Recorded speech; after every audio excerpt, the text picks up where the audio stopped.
Liked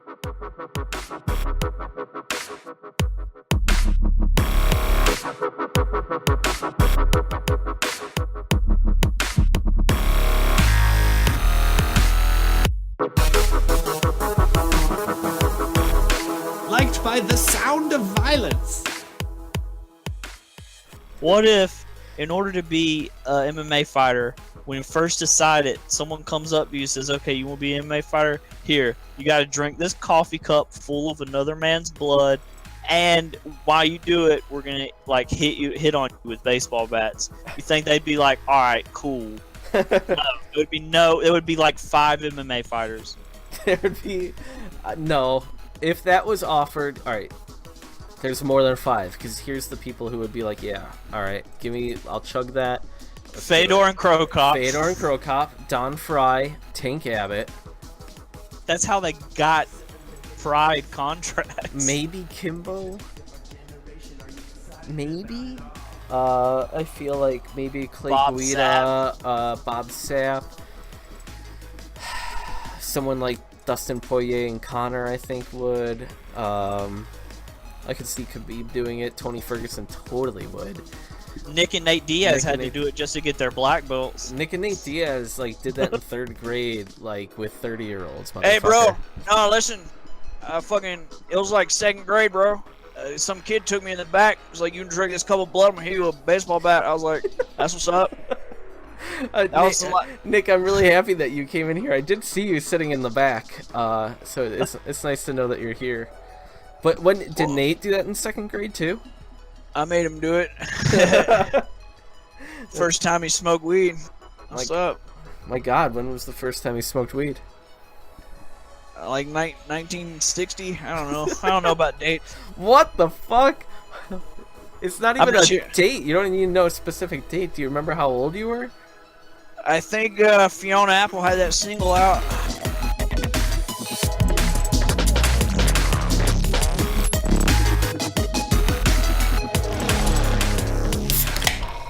What up, everybody, and welcome back to yet another Sound of Violence podcast. We are an MMA podcast that talks about MMA podcasts. Each week, we let you know the shows you should catch, skip, and can't miss, as well as a new show that we try to check out, and some of the other ones we listen to. I am Pulver, and I'm back once again for our 99th official episode. I'm here with Chris Madaffer. What up, dude? And I like how it's on Christmas Eve, at least the time we're recording, so you may or may not be. Hopefully, you're listening to this tomorrow, which will definitely make your Christmas better. That's right. Or not. Or maybe it's for you to drown out your relatives for arguing over politics. Yeah, that's generally what I try to do the last half of Christmas. Get a couple beers in me and try to avoid talking about anything. It's generally how it goes. That's. Oh yeah.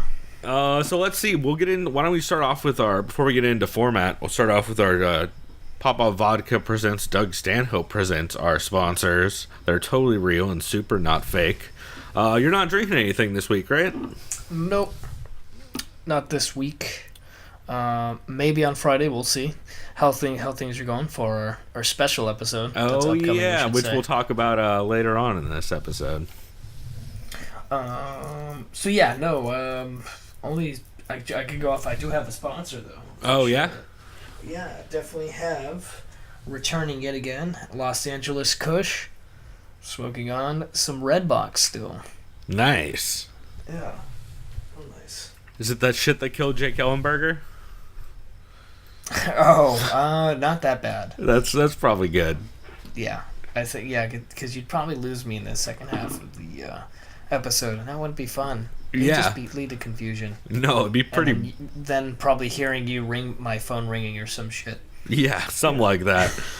Well, let's see. So this week I am drinking on Heady Topper from The Alchemist out in Vermont. I got that Herdy Terps on deck, y'all. Jimbo's actually, or not Jimbo, sorry, Parliquor in Claremont had it. And the dude had some stashed in the back that I was able to get off of him, which is pretty dope because I don't see Heady Topper out here a lot. So I got Heady Topper. You said it's called a Heady Topper? Yeah. Heady. And then I also got their Focal Banger, which I'll have in a bit as well. They're like some East Coast hazy IPAs. They're like some of the earlier ones that everybody was blowing up about. And it's always legit when they say a drink directly from the can on the can.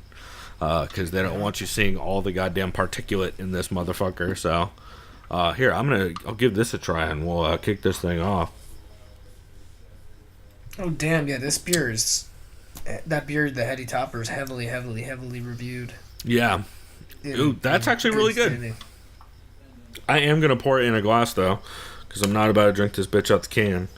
But I am definitely also going to leave the sediment in the bottom of it, because I don't need a straight flaked wheat bomb.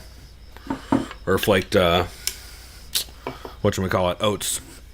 Yeah, that's pretty goddamn... Actually, that's not as hazy as I would have expected. But it's super floral and citrusy. It's real good. Anyway, why don't we get back on topic and start off in the regular format. So, Chris, why don't you start us off with the MMA show you recommend people catch this week? So this one was kind of interesting for me because I've listened to this guy before. And I haven't listened when it was just him by himself. And the format was interesting. And I know you've listened to this, so you'll help me with this. My catch is the MMA Bunker with Kid Nate, or Kid Nate, as you might know him. Yeah, that's actually a show that he hasn't done for a long time, and he just brought it back. Yeah, so essentially what it was, this episode I listened to, he explained, and I was listening to this, I think, while driving, because I'm not going to try to write notes while driving. I hear you. Trouble for that, just a couple weeks ago. He explains the history of the UFC TV partnerships with Spike, just the whole history of it starting there. I believe that's where it started, or at least that's where it was kind of more or less celebrated first. Right. I remember he kind of went through the motions of that. He discussed, what was it? The way Spike had centered it and that they would advertise the show, I think it would be the main events, and this, I wasn't really watching too much UFC at the time when it was on Spike, so maybe you can help. Did they, with the fight cards, I imagine, were still the same at like either 5:30 or 7, right? Like if the card was on TV on Spike? Yeah, the pacing wasn't nearly as brutal.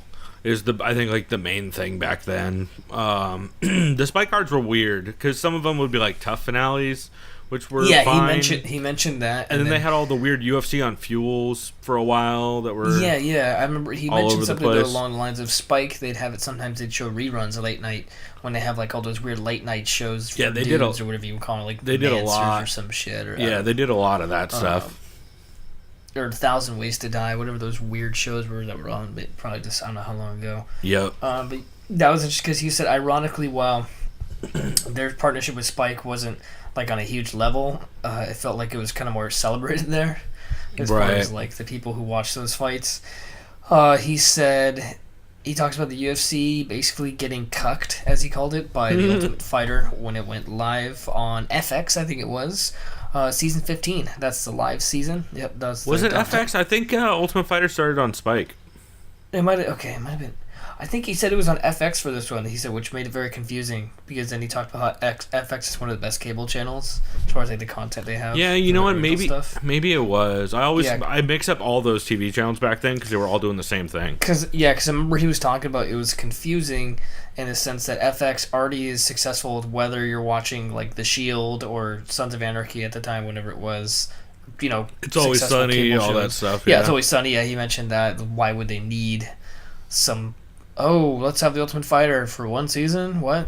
And that was he brought up some interesting points on that, and the disaster that was that season. It wasn't a disaster fighters and fight-wise. I remember Ale Quinto was on there. Right. Who else is on there? Was that the live season? With Chiesa? That was the live season, yeah. Yeah, oh yeah, I remember Miles Jury was on that.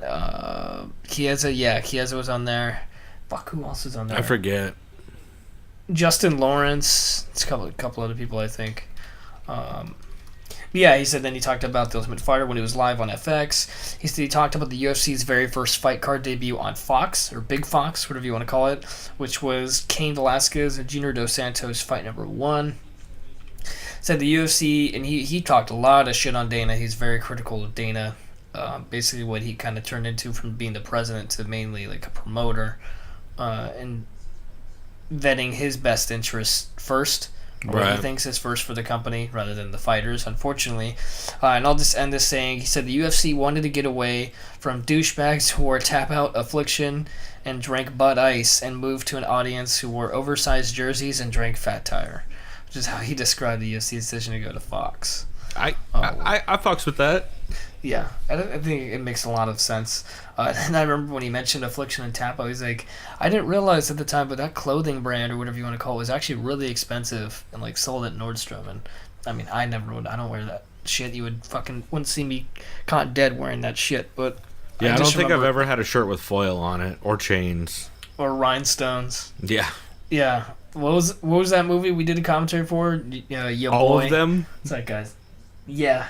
Every damn one of them. That the one Bisping was in. What the fuck was that? Oh God. There was Never Surrender. Yeah, Never Surrender. God Never damn Surrender. It. Yeah. That was the Bisping one, I think. God. Yeah. Those fucking movies. Cool, man. Well, yeah, that was a solid episode for sure. Yeah, I enjoyed it, and I'm kind of looking forward to see how often he'll do those.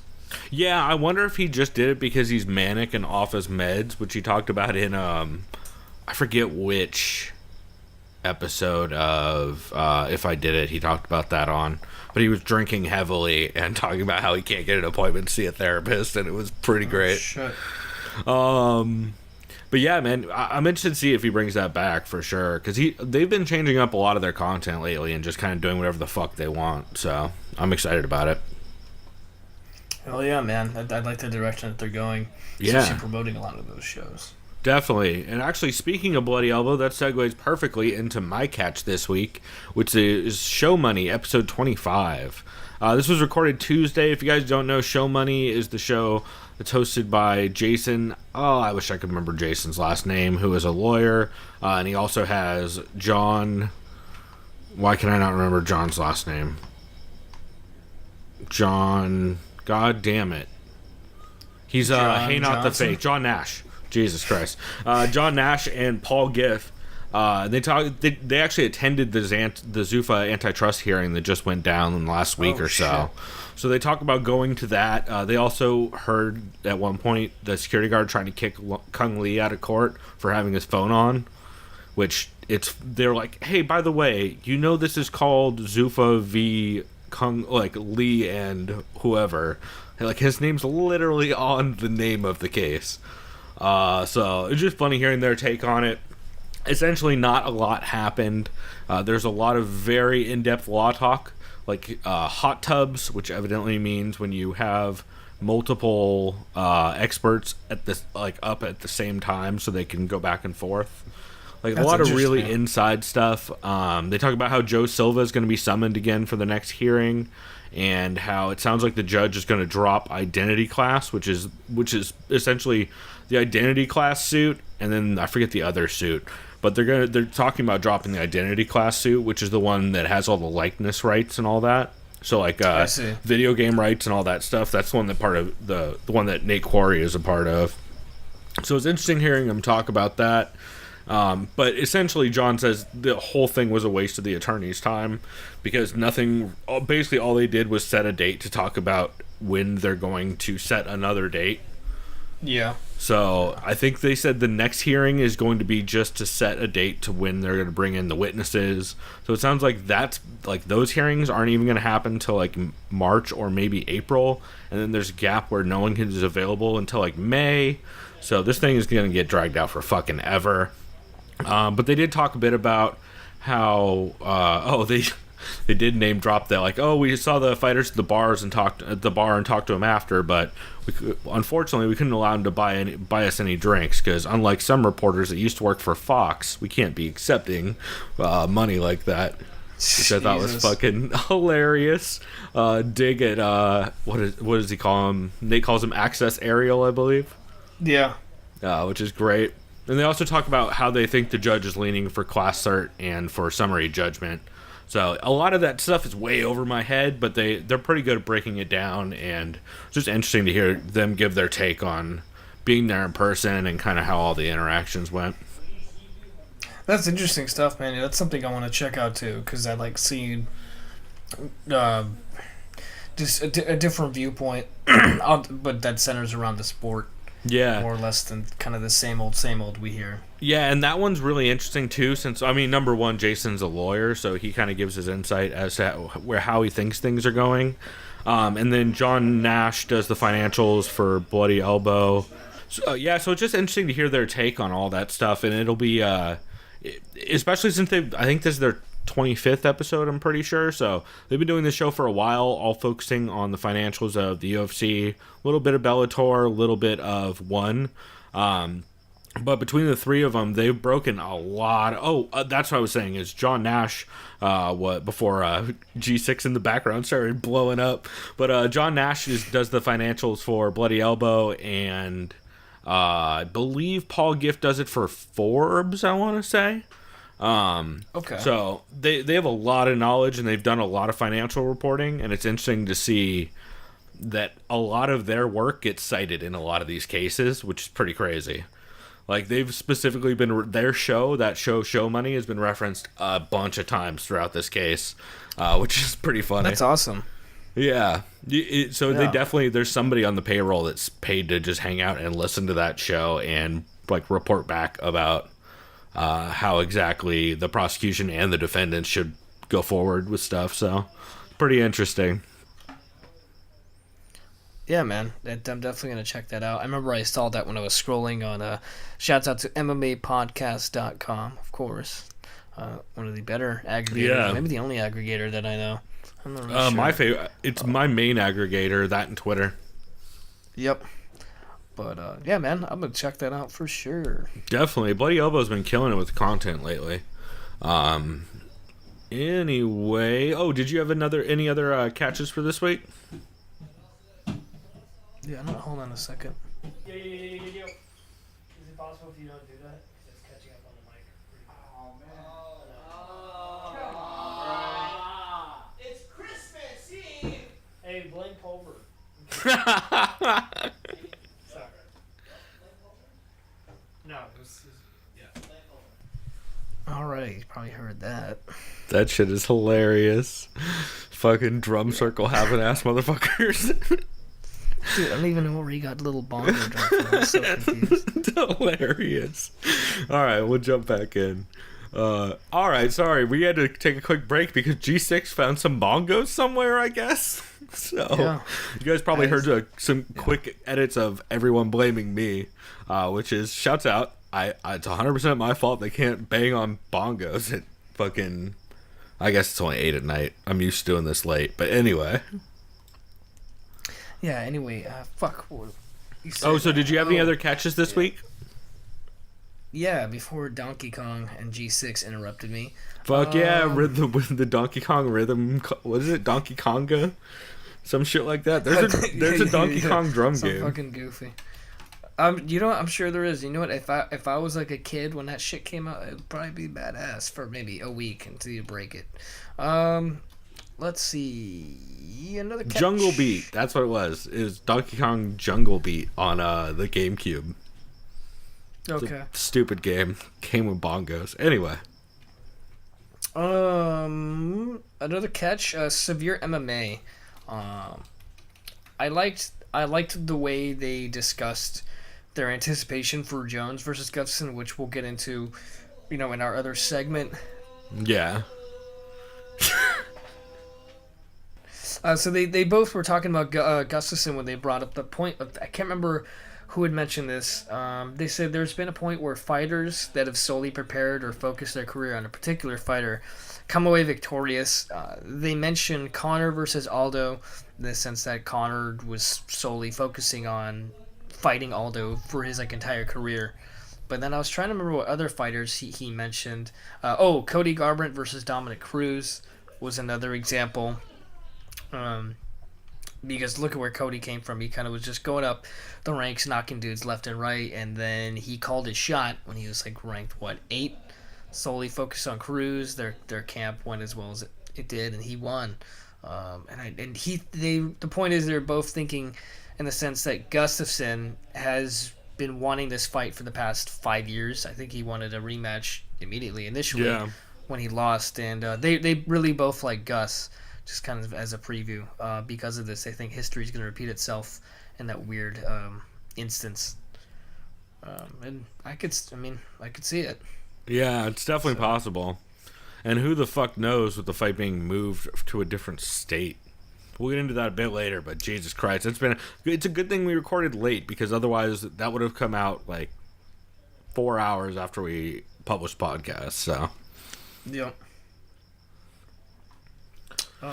Cool, man. Yeah, I really like Severe MMA a lot. Yeah, it had been a while since I had listened to them, and it was fun. Of course, since they're Irish, it makes it more enjoyable to listen to. The way certain things are pronounced and said. But and that's Sean just me Sheehan's sound great. like a dumb, ignorant American. Yeah, and Sean Sheehan's great. Actually, I think they also did this week on Patreon. I want to say he talked to... Was it Nolan? Was it Nolan's... What's Nolan King, I think is his name. Is that right? Or am I mixing him up with Coast to Coast Combat Hour? I remember someone named being Nolan, but I don't remember the last name. Oh, no, it was Nick Baldwin. I knew it was one of the younger dudes in the... Oh, Baldwin. Yeah. He talked to Nick Baldwin about how he got into MMA and how he got into MMA journalism. And Nick's currently starting his first year of University of Toronto for journalism, I believe. Oh, okay. It's pretty good app. Interesting. Yeah, I definitely... they've been putting out good content as of late.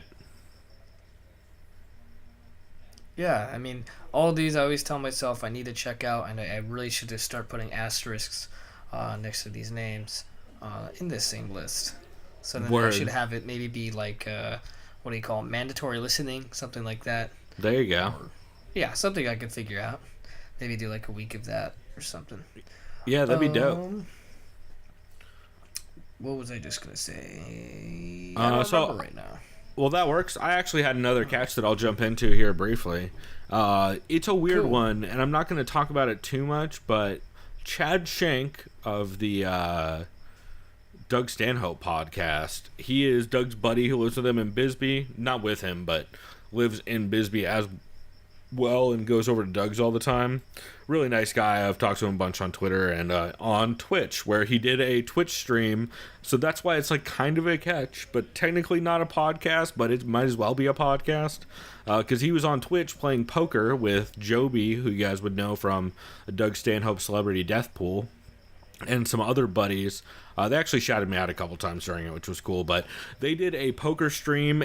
So they tweeted out, "Oh, we're doing a poker stream on last, I believe, Saturday." And I know Chad Shank and Joby are both big Invicta fans, which Invicta 33 was happening at the time. So we tweeted at them asking if they're going to be doing an Invicta fight companion, and turns out they did, and it was fucking great. It's just them playing poker, drinking really heavily, and watching Invicta. That's really cool. So it's kind of like a stream in a stream. Yeah, almost, or they're just like, exactly streaming, whatever you want to call it. Yeah, and they're all just hammered and talking a bunch of shit. And Joby and Chad each pick like a fighter before each of the fights of who they think's gonna win. And they actually you forget because they're from Doug's podcast, so I don't associate him with MMA that much, other than the fact that I know they like Invicta. But they actually knew like 90% of the people on the card were talking about how Jamie Moyle blew weight by 9 pounds, which I didn't even know until the broadcast. Chad talked about his love of Megan Anderson. So yeah, it's a super fun, a fun listen. But you have to, number one, be okay with people drinking, and number two, you have to be okay with Chad trying not to be creepy, but then eventually saying creepy shit. Oh boy. I mean, it's just one of those things where he's like, all right, you guys, I'm trying really hard not to focus on this chick's ass right now, but it's real distracting. Because there was a couple girls on that card that were, we'll say they're very marketable. But yeah, it's just a fun one overall. They also, I believe, Chad advises Amber Brown on the ground, when I believe she was defending an armbar, and he says, "Come on, trailer park girl, go around the outside, round the outside." It's that kind of show where you're like, that's a funny reference, but that's probably not the most appropriate, sir. Yeah. But it's just a lot of fun, and yeah, heavy boozing and a lot of shit talking, but it's definitely a fun one. Oh yeah, dude. And Chad's been streaming on Twitch a lot. I believe his username is HD_fatty, which is a Harley Davidson reference, of course. Nice. Since he's basically an old biker who is fucking hilarious. He's also the one who we talked about on the podcast that he did with Dick Hunter and Frank Mir, where they were talking about their love of Roxy when they went to Syndicate for Richard Hunter's fight. Yeah. I remember that guy. Yeah, that guy's cool as fuck. Yeah, for sure. Go ahead. Oh, my bad. Oh, yes, thank you. sorry. No, you're good. Sorry. Girlfriend Karen just brought me in some Buffalo Trace White Dog Mash #1 whiskey. Cited in case you wanted a shot. Yeah, I might have to do a shot of that later. Goodbye, listeners. All right, there went Girlfriend Karen bringing in whiskey for me. That can't turn this show sour. Buffalo Trace, too. Yeah, it's the White Dog, so it's like the clear whiskey that hasn't been aged in barrels. Oh, shit. Yeah, I'm interested to try it. Should be pretty solid. This fucking Heady Topper is really good, but it's, I think because I've had so many hazy IPAs at this point, it just tastes like a very basic hazy IPA. Like, basic as in, it's like this a similar aroma, similar taste. Yeah, and it's just similar not... notes? Yeah, and I kind of expected it to be a lot more on the hazy side, whereas this is more, like, it's not full fucking treehouse orange juice bomb. Okay. Yeah, because I remember the one IPA I tried that was really hyped. I thought it was good. It was definitely Pliny. And I remember when I tried Pliny's it, great, I but was Pliny's like, it's an old school West Coast IPA. Yeah. I know there's two different IPA styles, but I'm saying it was similar in that sense. You're kind of like, Yeah. damn. You know, like it's still good, but... Yeah, well, and this is one of those ones that's been around forever. Like, this was one of the early hyped hazy beers. And it's definitely good, but it's not blowing my wig back necessarily. It's real drinkable for 8% though, I will say that. Nice, man. Yeah, 8%, real drinkable. That fucking signed me up. Yeah, if there only weren't $10 a 16 ounce. To be fair, they're shipping them in from Vermont, so, and it's not like, I'm pretty sure those dudes just know a guy. I don't think it's actually distributed. So. Yeah, that makes sense. Knowing the Par Liquor dudes, although I do love Par Liquor. If you're ever in San Diego and you need a good beer, beer liquor store, Par Liquor is my go-to. Oh no, Par Liquor's great. Especially if you go on Fridays, they'll have... Yeah, they'll have someone doing samples. Yeah. Is like questionably legal considering how much booze I've gotten from there before a couple times, so... But it's definitely... There's good shit, and there's really, like, scary shit, like those, fucking yeah, what was that boxed shit, dude, I tried? drinks. Yeah, that stuff. Oh, yeah, Jesus the mixtape Christ. things or whatever. Those things are dangerous. Oh, dude. That was fucking nasty. It Well, was like and they're made with, someone like, was giving me, stevia or something. Like a slimy, like, maybe it was a stevia with, like, Gatorade, but then, like, if you threw vodka in a thing of Gatorade, like, what the fuck? Yeah, it was kind of like that, but way sweeter. It was weird. But yeah, anyway, that was my catch now that we've gone way off topic. So why don't we jump into the MMA podcast you recommend people skip this week? And I will give a quick Eugene S. Robinson disclaimer that just because we say to skip your show this week doesn't mean we hate your show, or even though we dislike your show overall, just means that this week the show we're referencing was not worth the time it took to listen to it, or you said some super misty, questionable shit because you're a big fan of the fighter, which won't be relevant to my pick. So, Chris, what show do you recommend people skip this week? So I have two half skips. The first one is a genuine half skip. It was the Unfiltered episode where they had where Ally Quinta called in. Yeah, I think it was 255. Yes, and like it was entertaining for sure. I like Matt and I like Jim, but I don't know. Matt sometimes thinks some of the stuff he does is funny, or he likes to fuck with Jimmy. And he made up some song about Edson Barboza, and Jesus Christ, dude, I had to press to skip 15 seconds every time he started doing it. Oh boy, he did it multiple times. Wait, 15 seconds is a long song. Yeah, he just kept going like Barboza. I don't know what the fuck he was doing. Like, just trying to go like all false. But he's doing like ridiculous. The Warriors thing, but with Barboza. Kind of. It was kind of just more drawn out, like in one note. Oh, that sounds awful. By the way, Trevor's playing guitar. Don't know if you can hear that. I'm just asking right now. I believe it's not picking up that bad, and anyway, we'll give him tons of shit for it next week when he's on the show. Yeah, we'll have to make him drink something or do something. Yeah. No, we'll have him take a shot at some. Sorry, I just had to we'll ask have him take a shot at that. He's playing it right now, and I just want to make sure you're just not. Oh no, it's good. Okay. It's not picking up, but we'll have him take a shot of that old ass brandy I have from like the 50s. Oh, that you taste like dust. Yeah, that one. That stuff's great. Okay, so Alec Winter was on. He's just hilarious as always. This dude just doesn't give a fuck what the UFC thinks. I mean, I'm sure he does when they're paying him. But besides that, he thinks the UFC brass thinks he's like the UFC brass thinks I'm bipolar at this point. I wouldn't put it past them to think that, or even just other people to think he might be bipolar. But you know what? He's a goddamn good fighter, and he got to show that for sure. Yeah, he did. Based on what he did to.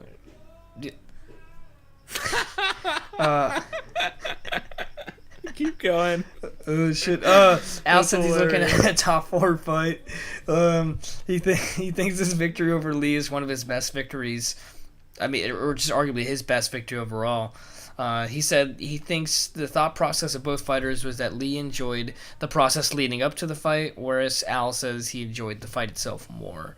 And I think that's what kind of separates both of their mindsets when they were preparing for the fight and then when it got to fight night. I thought those were good points. Yeah, for sure. So, and then my other half skip, I'll get into that, was actually Eugene S. Robinson related. However, they called this the Care Don't Care Holiday Edition, aka there's no one on this card this week. Who gives a shit? Right, so we're just going to talk about random topics. Yeah, like Jimmy Smith's contract not being renewed by the UFC. He's being replaced essentially by Michael Bisping, kind of, even though I know that's kind of more like an ESPN Plus thing, right? Yeah. And then, I don't know, I can't remember how Eugene described Jimmy Smith, but he said him not being renewed is like, yeah, I thought he was good, but that's about it. So he's not really sad or bummed. They also talk about on that one that actually Steffi Crooklyn moderates that one, which is kind of cool because that's a pretty big change for that show.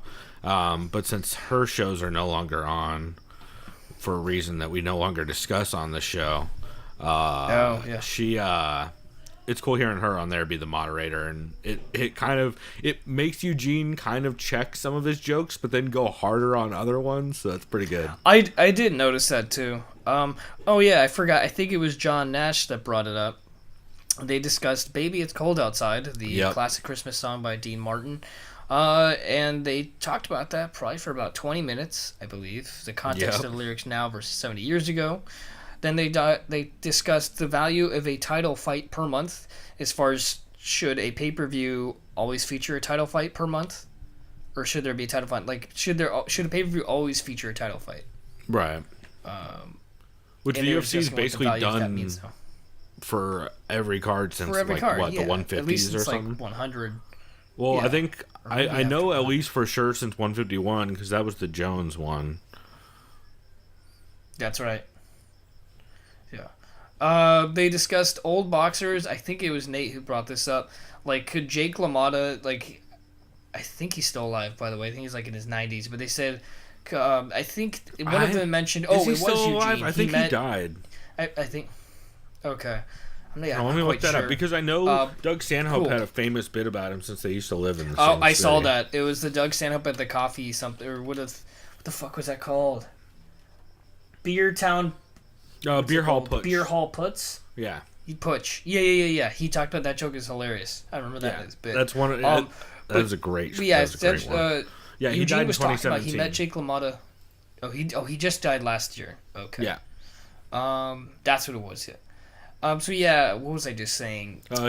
Eugene was talking about he met Jake when he was like 80, and he can just tell, dude, the dude's mind is still so fucking sharp. And their argument was famous boxers or old boxers that are old as shit.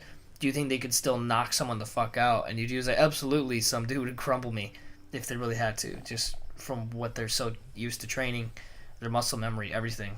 For sure. I remember I've heard instances too of Mike Tyson throwing a fucking fist to the air and like, holy shit, this dude would probably still murder half the people. Oh, for sure. In his 50s. And that's why I think that came up because of the Oscar De La Hoya versus Dana White boxing talk. Yep, because that's which is fucking hilarious. Yeah. That'd be the saddest one-sided beating. I think it was MMA Nuts or someone who talked about that too. Well, a lot of people talked about that, but I can't remember if they said they would actually buy that. I think one of them said they would because it'd be hilarious. Boy. But that's not the kind of hilarious I would spend money on. That's not funny to me either. Yeah. But yeah, that's and I counted that as like a half skip, but not really, because it was just wasn't super MMA related. Yeah. I think I think they talked about Christmas movies too for a bit, and at the end, I believe Eugene S. Robinson said that he's going to be starting a new podcast called Aussie Confidential, because he works for Aussie, OZY, the magazine, I believe. So he says that's going live January 14th with him doing like sit down interviews with like killers and like bands and all kinds of people. So that should be interesting. Yeah, man. That should be really cool. Anything that dude does, I'm always down to give it a listen. Yeah, absolutely. Cool. Well, I will jump into my skip then. The show I recommend people skip this week. So, MMA Junkie Radio, episode 2819. This is basically just a skip because Gorgeous George cannot stop blowing Valentina the entire time she's in studio. Valentina and her sister are both in studio, however, not at the same time because only one of the guest mics work, which is great. It's great. That's great fucking professional studio they have going. And yeah, they talk about the JJ fight, and Gorgeous George just is laying it on so thick about like how, I always knew Valentina you were going to be the champ and da-da-da-da-da. He mentions how people were talking shit about him, saying she was the GOAT, because you cannot call Valentina the GOAT. You just can't do it. Yeah, who the fuck was... who was saying that? He was saying it. Gorgeous George. Oh. He was saying it like last week. He even addressed that people were giving him shit. I almost want to go back on Twitter, but you keep going because I'm sure somebody else did too, because everybody is on Valentina's dick, which like Valentina's great, but I don't know how everybody forgot about Amanda beating her clearly twice. Yeah. Valentina said that she wanted a champ versus champ fight, and Gorgeous George immediately talks about her fighting Amanda or Cyborg when Valentina clearly meant Rose. She clearly meant she wanted to fight someone down a weight class, but didn't want to like call out a lighter weight fighter. And then Gorgeous George is like, "How about you fight the chick that you lost to twice, or Cyborg, who was 20 pounds heavier than you and barely makes it?" God. So it's pretty rough. Thank God Danton Tom comes on, and he talks about judges ignoring counterfighters and like those types of attacks, which is interesting.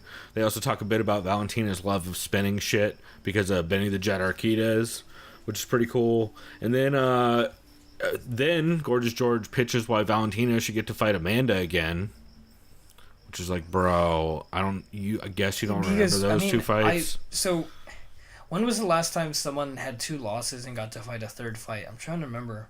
Joanna's pitching real hard for it. DC and Jones is about to happen here before too long. Chuck Liddell and Tito Ortiz is probably the obvious answer. The only other one that could kind of be justified is the Jones DC, just because Jones popped, twice now? 3 if you count a couple days ago. Yeah. But we'll get to that in a bit. But yeah, other than that, they just have a lot of gun talk because, of course, Valentina loves guns. And whatever. Yeah, I mean, I don't know if she's like a professional shooter, but yeah, she is. And she's like a big fan of it. So I don't know. It's fine. The episode's fine. It's just Gorgeous George says a bunch of super misty shit and just like is so over the top, like saccharine sweet, talking about everything Valentina's done, which is, I mean, I get it. She's been good to you guys and she's been in studio a lot, but like maybe don't just blow her the entire episode. yeah, I mean, yeah, it's almost, yeah. Whenever you have a guest in studio, don't just, yeah, they're probably insulted to some extent. I mean, some of it's flattery for sure, but yeah. I mean, yeah, when it's that over the top, you're like, okay, well, this is not even. It's just bad content at that point. You're like, you can definitely do that off air. You know, like none of us need to be hearing you blow smoke up Valentina.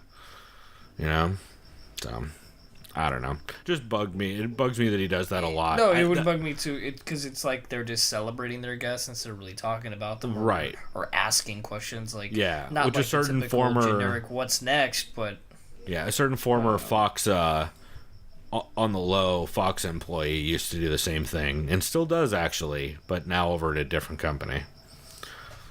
So, yep. Yeah, man. I don't know. Just a skip for me for that. But honestly, it wasn't the worst. It's just... Also, I find Valentina extremely boring.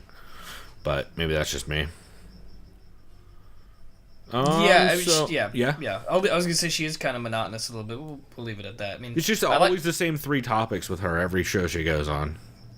Yeah, still my favorite thing, though, is that press conference. And they're like, any chance you're going to fight the first champ? Who's that? And I was just like, thank you. Yep. Yeah. All right. Well, let's just keep on moving on. Why don't you tell us about the MMA show people can't miss this week? So my can't miss is the co-main event podcast. I like that. Which one? Because I feel like they put out like 3 episodes since our last one. Oh, excuse me. You're probably Is it the right, regular episode? It was the one. Oh yeah, you don't have their. You're not on their like, Patreon, right? No. I should. You should get on their Patreon. It's pretty good. It's the one where they address Chad isn't returning to Bleacher Report next year, and then Ben was like, "Yay! Now you could be here forever." Basically. Yeah, I think they recorded it like 3 hours after he got laid off. Yeah, it was like right after. Chad kind of talked about his experience there. He said the one constant about working in online media is it seems like your publisher is constantly changing their minds. Yep. He's not really too bummed. I didn't really kind of interpret that way. Is him being not let go. You're just not asked to come back, essentially, because he just said he felt like it was realistic. But he had a fun time there. Ben thinks new Patreon patrons could help Chad now that he's unemployed. They compare main event fighters to characters from Mike Tyson's Punch-Out. What did they say? I think they said Ally Quinta is like that guy Little Clay? What's his name? Little Mac. Little Mac, yeah. That which I thought was funny, even though I'm trying to really remember Mike Tyson's Punch-Out. Like, I know what it looks like. What? How dare you? I had NES and stuff like that, because that's what it was for, right? They were just yeah. But I was young as shit. No, to be fair, I don't think I ever played it on the actual console. I think I just played it with an emulator. Yeah, on the actual console, I think I just played Duck Hunt, like Super Mario Brothers, but... Checks out. Yeah. Mario 3. Yeah, I think it might have been Mario. Well, no, Mario 3 is the one where you get, like, you could fly with the fox thing. Yeah, yeah. Okay, no, it was definitely the original one. Yeah, we're right. Because it was my dad's system he had kept from, gotcha. like, 1986, where the fuck it came out, or some shit. I actually still have it. Anyways, nice. They said, is Fight Pass going to fold into ESPN Plus? Which was interesting. I don't believe it is, because I think ESPN Plus is just they make too much money from it. Yeah. Yeah, I mean, I still have Fight Pass. I fucking love it. I mean, that's why I order some of the I order most of my pay-per-views through there. Pretty sure that's... Actually, no, that is what I do, because I don't have fucking cable. So, yeah, I need Fight Pass. Yeah, they said they asked themselves, was December one of the best months this year in MMA history? You had the Holloway versus Ortega fight, you had Ally Quinta's fight, you had Michael Chandler's fight, Lima Lay McFarland. You had a Gracie submitting a submitting a wrestler. Yep. Submitting like the Ruth family. Where are they? Even I'm sure Ed Ruth has a family history in wrestling. That would not surprise me. But yeah, that was a good point that they brought up. A lot of really good fights and pay-per-views this month. In general, I enjoyed it, and I mean, we still have our main event this coming Saturday, which will end the actual month of December. So yeah. They talked about as far as kind of an MMA comparison, analogy, whatever you want to call it. They said Lyoto Machida, an MMA legend, is headed in one direction at Bellator, while Frank Mir, another MMA legend, is headed in an entirely different direction. Yeah. I saw that Frank Mir fight. Apparently, it looked like he was pulling out his mouthpiece. Oh, as in, like, he broke his whole shit. But he broke his whole roof of his mouth. I can't remember. It was like a palate bone, whatever it's I'll called. talk about it in a bit, but it's on. There's some clips out there of Frank Mir talking about it that are uncomfortable to hear. Yeah, we'll talk about it in a bit. But goddamn, that freaks me out. Just like I'm putting, like now you're like touching the roof of your mouth. Like fuck, now that feels really creepy. It's way worse than There's a phrase that he says that is I'm gonna fucking have nightmares about tonight. But we'll get to it in a bit. Oh, like he's fucking talking. No, like, still talk all right, I'll just get into it here since we're already talking about it. Frank Mir on Phone Booth Fighting episode 222, he did with Richard and his training partner, and they recapped the Hawaii fight. So Frank lost his mouthpiece and then got hit with a shot that broke his upper jaw.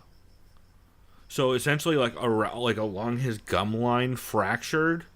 And he said he was confused because his mouthpiece was out, and then he could feel his teeth touch the roof of his front teeth touch the roof of his mouth. So he was trying to pull. He thought they had broken off, so he was trying to pull them out of his mouth so that he didn't end up swallowing his teeth. However, it turns out no, his entire front of his mouth had essentially been knocked in, and it was up touching the roof of his mouth. Holy shit. Yeah. How the fuck is that gonna heal? I don't. It says evidently 8 weeks no contact is the order, and his gums are all fucked up. They had him do like he had to have a cast made and all kinds of shit. So God, pretty that gives me crazy. so much anxiety, dude. Such something like That phrase is horrifying. Talking about feeling your front teeth touch the roof of your mouth. It's like, oh. And his daughter also comes on to talk about cornering him for that fight. It's kind of a crazy episode. Oh yeah, and isn't his daughter like only still like a kid? Like fuck. She's like 15. Yeah, that's gotta be nuts. She wants to be a fighter though. She said she still wants to fight. So. Well, I feel like Frank Mir is kind of the guy that's not gonna stop his daughter. So, go for it, kid. I believe she won state tournaments also at her weight class in wrestling. So, man, damn, that's impressive. Yeah, I mean, if Frank gonna be fucking good if he. If Frank Mir's your dad, you're probably gonna be a pretty good grappler. So moving on, Nunez versus Cyborg talk. Chad and Ben talked about the idea of even if Nunez loses to Cyborg, her reputation doesn't take a hit because you're fucking fighting Chris Cyborg and you still have your belt at 135. Yep. True. They said Sir Nigel was on, and they talked about children can't handle wearing cowboy astronaut t-shirts. Oh yeah, speaking of which, I was rocking that yesterday. Those shirts are dope. Yeah, I remember I should become a patron of Patreon and get one. Master Tweet Theater was great, especially Mike Perry's tweet. Yes. What did he say? You can only put your I dick in a bitch one time? No, I believe the line was you can only put your dick in one bitch. Your dick in one bitch. Yes, that's what it was. Or maybe it was one bitch at a time. It was one of those two. Yeah, because I believe... Oh, no, it was one bitch because it said either way, it's like his tweet either means you stay faithful or you wait till marriage, which they thought was fucking hilarious. And it's like, that's actually kind of an oddly worded phrase. See, I think the way he said it, he just meant you don't have two dicks, so you can only fuck one at a time. See, that makes more sense because it's coming from Mike sounds Perry. way more like so what even Mike if Perry, someone right? explained to him how they interpret it, he was like, what are you talking about? This is what I meant. Yeah, he's like, no, I mean, I don't have two dicks, dog. And they're like, okay, I'm pretty sure Mike. that's how. Also, I like that Master Tweet Theater was called Beautiful Minds. Yeah. Which is pretty good. Chad thinks John Jones is going to show up unprepared. We'll get into that more. That actually is making a lot of sense now. This also makes a lot of sense. They both still don't believe Jones is clean, or was always clean at least.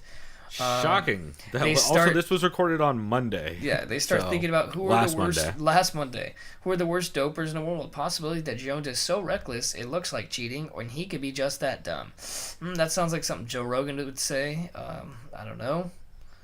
Well, I don't know. We'll get into that. We will exactly. You know what? We will let you know how I know, or at least how I know. I'll very strongly let you know how I fucking know. Yeah. No. Well, actually, we'll talk about it here in just a minute. Yeah. So that's what I had for my can't miss. It was Master Tweet Theater, some other... who was it? It was Scott Coker, real quick. What do you say? Are wolves native to Japan? Oh, yeah, about Darian Caldwell. Yeah, I thought that was funny. Yeah, that was a good one for sure. Actually, I believe they also hit... I think it's 900 patrons. So they are going... So it's time to become a patron if you're not, because they're going to be doing a power hour... where I don't know if they're actually doing a power hour, but they're definitely drinking heavily for... I think they might actually be doing a power hour while watching the Affliction Day of Reckoning event, which is going to be fucking hilarious. So I highly recommend you get in on that. That does sound hilarious, because I remember I think you described that to me one time, what that event is, or what that... it's a crazy one. I think that's the one where... It's one of the ones where Fedor kills somebody. I want to say it might be the Arlovsky one, but I don't remember for sure. I have to go look. I always mix them up. But yeah, it's a fun. All those Affliction events are fun as hell. They're crazy. But yeah, that should be a lot of fun. So we'll get to my can't miss for this week, which we'll be right back on John Jones here in a second. Is the Eugene S. Robinson Show Stomper version 45. Because that's what he does, is he calls them versions. Eugene does have a new mic. It's a Yeti Snowball that he got from a listener, which is a huge improvement. Number one, just a big improvement in the audio. And number two, since Eugene's so used to being on stage as a musician, him actually holding a mic really got him a lot more like invested in the show and kind of fired up. And that's cool. Like kind of turned on that performer gene a little bit. So, or not gene, but performer instinct rather. I was like, Performer Gene, you sound like your mom's I know, house. I sound like I'm talking about him being Black Explosive. Let's see. So he talks about, so Eugene basically goes, this whole episode was going to be about something else, and then I believe about 3 or 4 hours before he recorded, the John Jones news dropped. Johnny so this Boney is all Jonies, about John Jones. Yeah, Johnny Boney Joni. This episode's all about him popping for 15 picograms, or as the... Well, I'll get to that later. There's a great joke that a podcast made that I'll talk about in a bit. But so John Jones popped for the 15 picograms of Turinabol. Yep. And then the Nevada State Athletic, even though USADA cleared him because USADA is paid by the UFC, the Nevada State Athletic Commission did not clear him, which that's crazy, considering how many times they've cleared people like Floyd. Yeah. So then Dana says, oh, fuck it, we're going to California. So now the event's in LA, evidently, which is weird as shit that they moved the entire... Yeah, they moved the entire event and fucked over every single fan in attendance. Yeah, it's like, oh, hey, you and all the fighters, enjoy going all the from fighters. your 0% state income tax to now 8. So here's some holiday Christmas fees and a fuck you from the ball. Yeah, 100%. Especially when it was maybe 2 weeks ago when he was shitting on the California State Athletic Commission for sanctioning Tito and Chuck. Yeah. And then he's like, oh, I need one of my fighters sanctioned that can't get sanctioned somewhere else. Yeah, I know where I'll go. He cries wolf. Yeah. Yeah. So it's cool hearing Eugene talk about it. Eugene has some amazing takes on this, honestly, and some really, really smart takes. Him having been a person who's used steroids in the past. So he kind of gives some feelings and thoughts that he had about it. It's pretty cool. He talks about how John at this point is either stupid or crazy, which is a phrase I always enjoy. My dad used to yell that at me a lot when I was a kid. Just ask me whether I was stupid or crazy.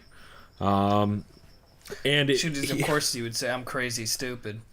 right. No, I'm crazy dumb, bruh.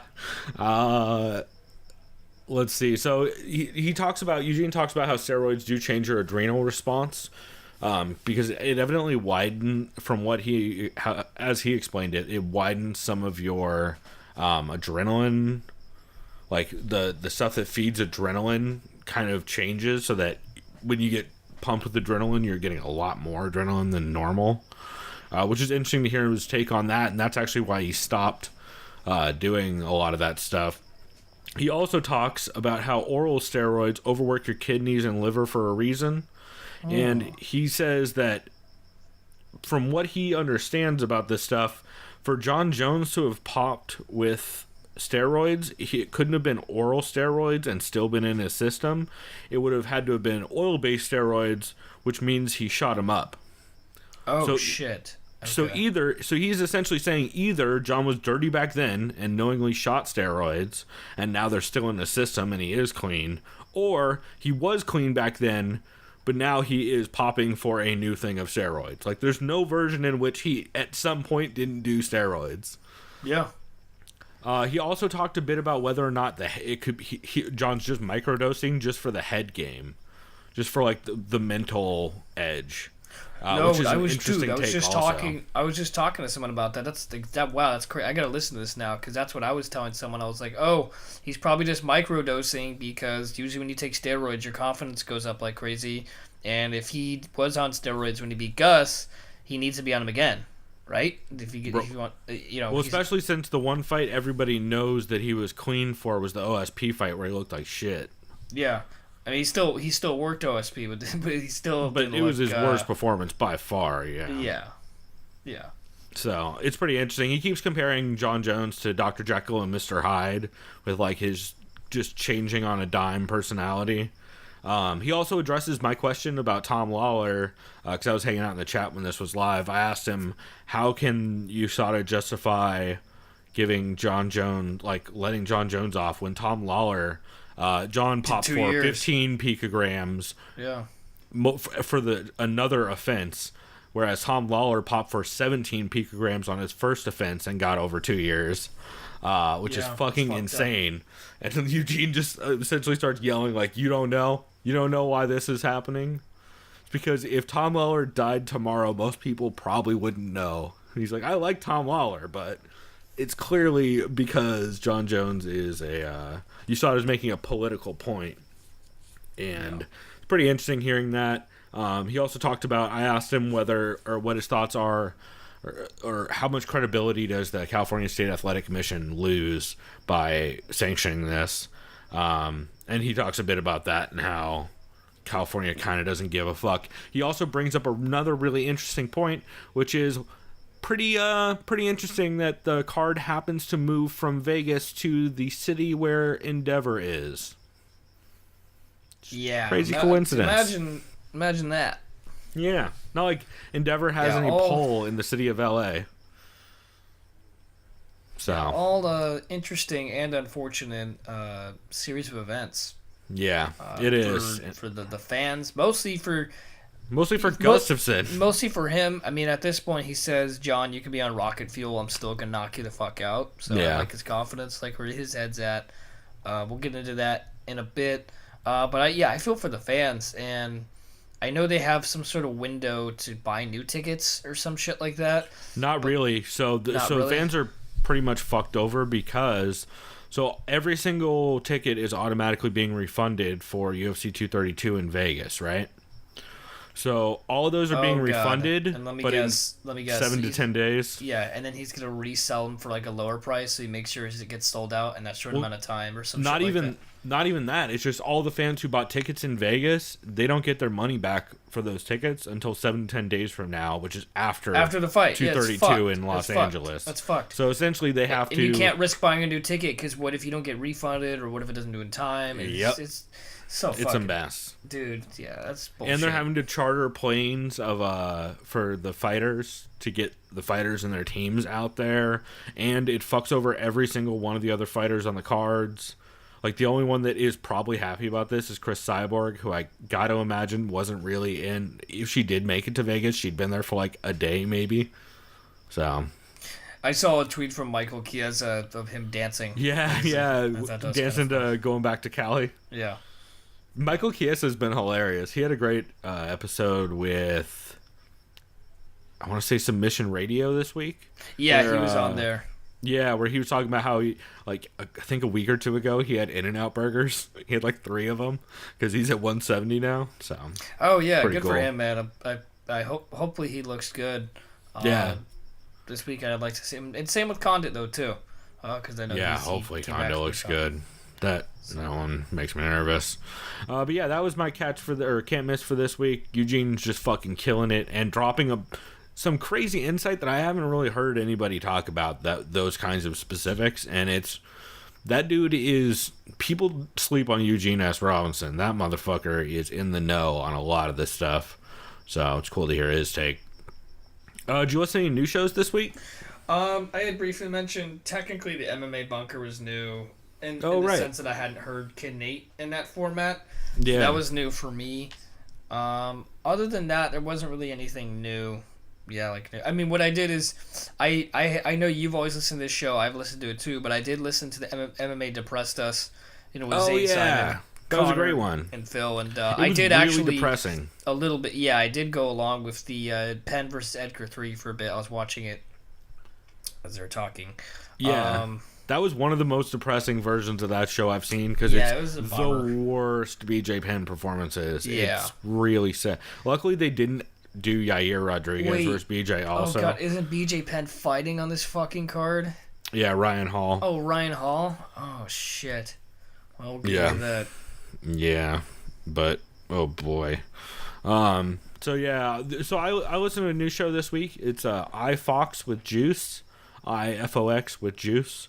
Episode 6. I listened to episode 6. They just put out a 2018 in review podcast. Oh, nice. But I wanted to listen to their like regular format since their like 2018 recap is not going to be their regular format. So listen to episode 6 from last week.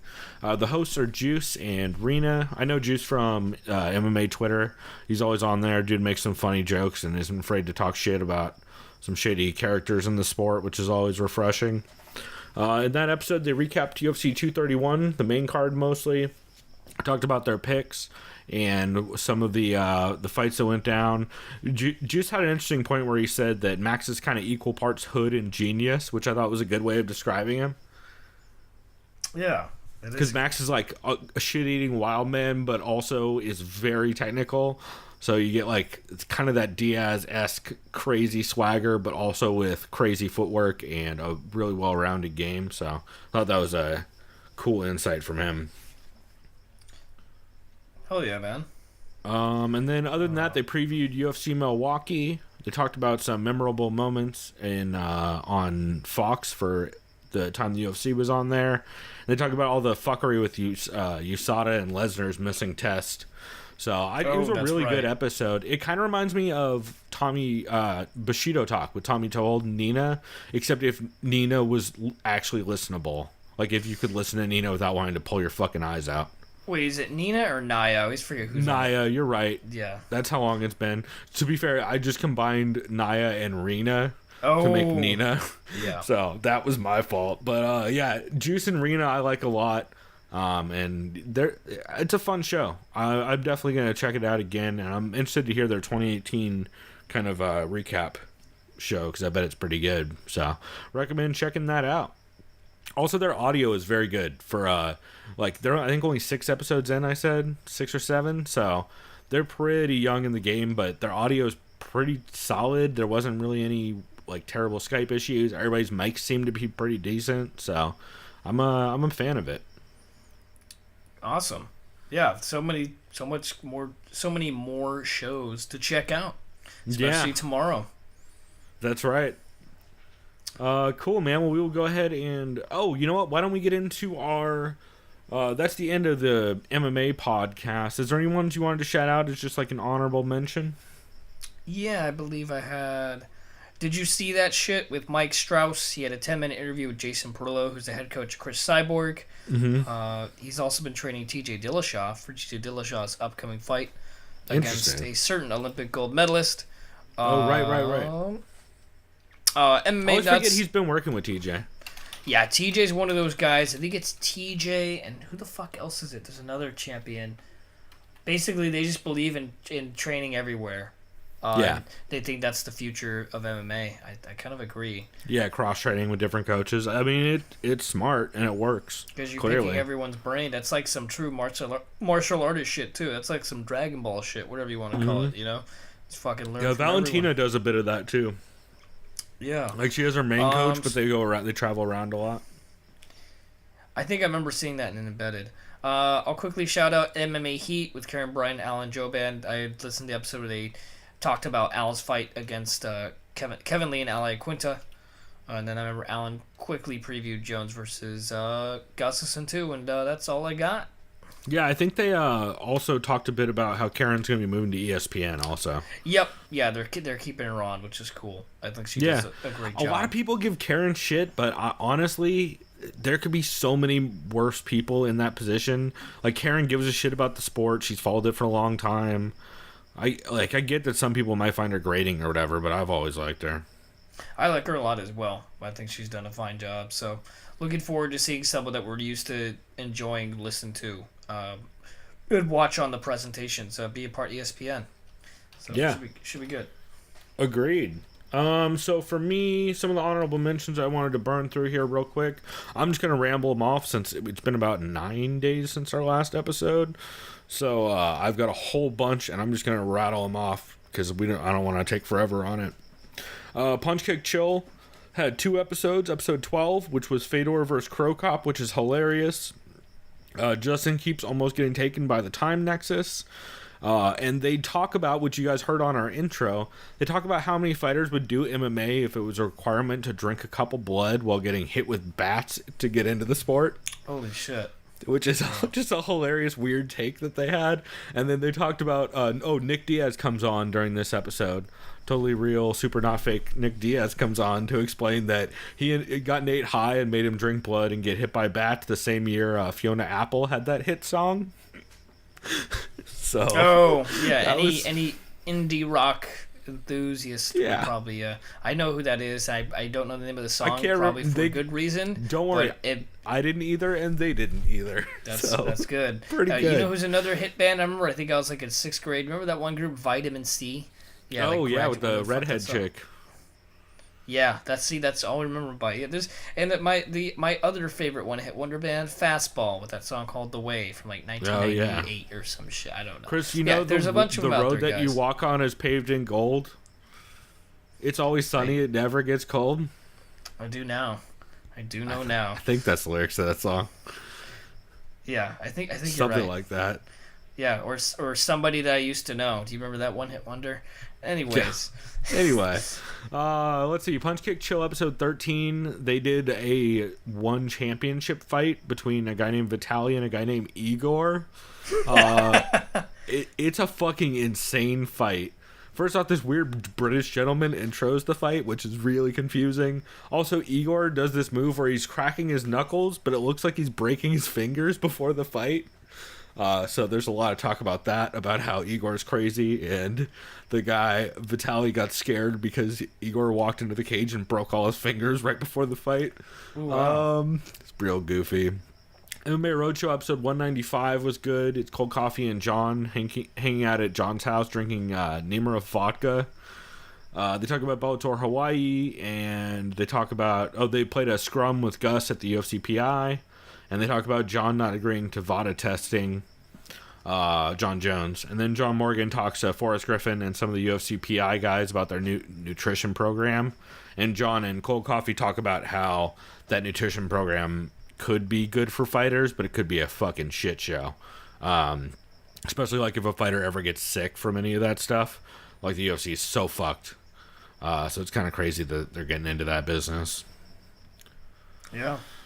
Coast to Coast Combat Hour with Matt Hawkins and Ed Carbazal. They believe the name of this episode was 232, moving to Hawkins County. or Hawkins Country, I think it might have been something like that, because of course Matt Hawkins is down here in Southern California with us. I think he's out in the east, like Northeast County, something like that, somewhere in there, Temecula maybe, something.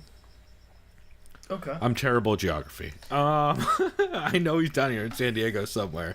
But they recorded that directly after the announcement that 232 is moving to LA and that John is a fucking steroid user. They talked about it moving to the Forum and how Access is refunding all the tickets. Yeah, I mean, god damn it. Every time I hear that shit. For real. They also talk about how the UFC is fucking over hometown fans in Vegas and fans traveling just for the fight. So it's crazy how they basically just fucked everyone over. And also, Matt Hawkins, with the joke of the week, he said that John Jones tested positive for 15 Aaron picograms, which I thought was... God damn it, I knew. I was literally shit. thinking of that, like, picograms. I was like, oh god, they're gonna make a joke. Yeah. It's real good. He's like, yeah, I popped for Aaron picograms. I was like, damn it, that's a really good joke. Let's see. Obviously, Fight Talk, episode 6. Noel is hungover, and they have Jordan Breen on, which Jordan Breen just does his Jordan Breen things and shits on everybody. There's some stuff, there's some phrases thrown around, like talking about why ESPN Plus is going to be probably not great for them. He's like, dude, this is MMA. We know how to steal streams. He also talks about Fox. Yeah. I was saying shouts out to. Oh no, maybe I shouldn't. No, I shouldn't out them. Never mind. Keep going. Yeah, everybody knows when you start with "re" where that one was going. Fox copying. He talks Fox copying ESPN and thinking Skip Bayless yelling at Shannon Sharp is going to get them ratings, which I thought was great. Skip. Anyway, beatdown after the bell for from between rounds on UFC Milwaukee was chaos because it's Jordan Breen and David Bixenspan. Actually, Breen tells a story where he ran into Ally Quinta in the hotel directly after he trashed it that one time, which was fucking that must hilarious. have been fun. Yeah, he's like, Ally Quinta's like, oh, bro, I just trashed my hotel room. He's like, what do you mean? Like, you just like. He's like, no, I just broke everything in it. It's like, Jesus. I forgot. Was that after Al lost the fight and he was just like? I want to say it was the Jorge Masvidal fight, maybe. Wait, didn't he fucking win that one? Kind of. Did he won by decision. Oh no, you're right. Then it wasn't that one. It was the one before. It was the whatever split decision was before that. Yeah, because Jorge Masvidal was the boomy fuck you, which was great. Protecting Neck episode 106 was a top 5 bantamweight fights list that Dan Tom did with Nick Kalikas. Just a really good episode, and Dan Tom has a dope list with a lot of like deep references to WEC. You said top 10 WEC bantamweight fights? Sorry, top 5 bantamweight fights, not just WEC. Okay, I mean I'd like to see that because I have a general idea where I think his number 1 would be or might be, but or just. Well, actually, to make a top 5, actually, I'd have to do a lot more tape study. But yeah, it's pretty great. I definitely recommend checking it out. We talked about the Patreon that Severe MMA did with Nick Baldwin. Co-main event Power Hour, which is their Patreon-only show. They did a deep dive on John Jones' career, and they also did their top 10 New Year's Eve freak show fights over the years, which evidently the K1 Dynamite shows were just all freak shows. It's pretty crazy. Menace and the Man episode 10 was pretty good. That's Dennis Bermudez's podcast, where Dennis talks about his mom smoking weed with his friends, and then Phil Baroni calls in to talk about not getting paid by the World Bare Knuckle Boxing Federation, Fighting Federation, whatever the name of the WBKFF is. And Phil Baroni is so goddamn high that he can barely talk Jake Ellenberger style. And then, let's see, Bilal Muhammad calls in to talk about training at Rufus Sport and being roommates with Jared Gordon. Then Phil Baroni calls back in, trying to sound less high, but is still very high. And talks is he just like, I'm the best? No, he just keeps getting confused. Yeah. He just keeps trying to get... He's like very confused. It's a lot like the Jake Ellenberger time that Joey Diaz got him high. Oh no, because you could tell I've already been really high in the beginning of the episode, and I have been confused, but I usually just either pause or just say and then interesting. So Exactly. And then the only other one I wanted to shout out was TSN did their end of the year roundtable, which is really good. It's Aaron Bronstetter, I always fuck up his name, Sandu. I'll call him Sandu. You guys know who I'm talking about from MMA fighting. I always fuck up his first name so bad I'm not even going to butcher it. Alexander K. Lee from MMA Fighting, Danny Austin from I forget where, and then Adam Martin from Sherdog, all review MMA in 2018. They talk about DC probably being Fighter of the Year unless Amanda beats Cyborg. Talk about Fight of the Year, Ray Cooper's crazy big run, their most anticipated 2019 fight, the biggest upset, who will end 2019 as champs, and they each make a 1, 2, and 3-star prediction for 2019 of things that they think will happen. It's just a fun episode. They also did mention at one point that Sean Shelby was talking shit about Woodley in the media room, which is pretty crazy. Wait, Sean Shelby was talking shit about Woodley? Yeah, in the media room.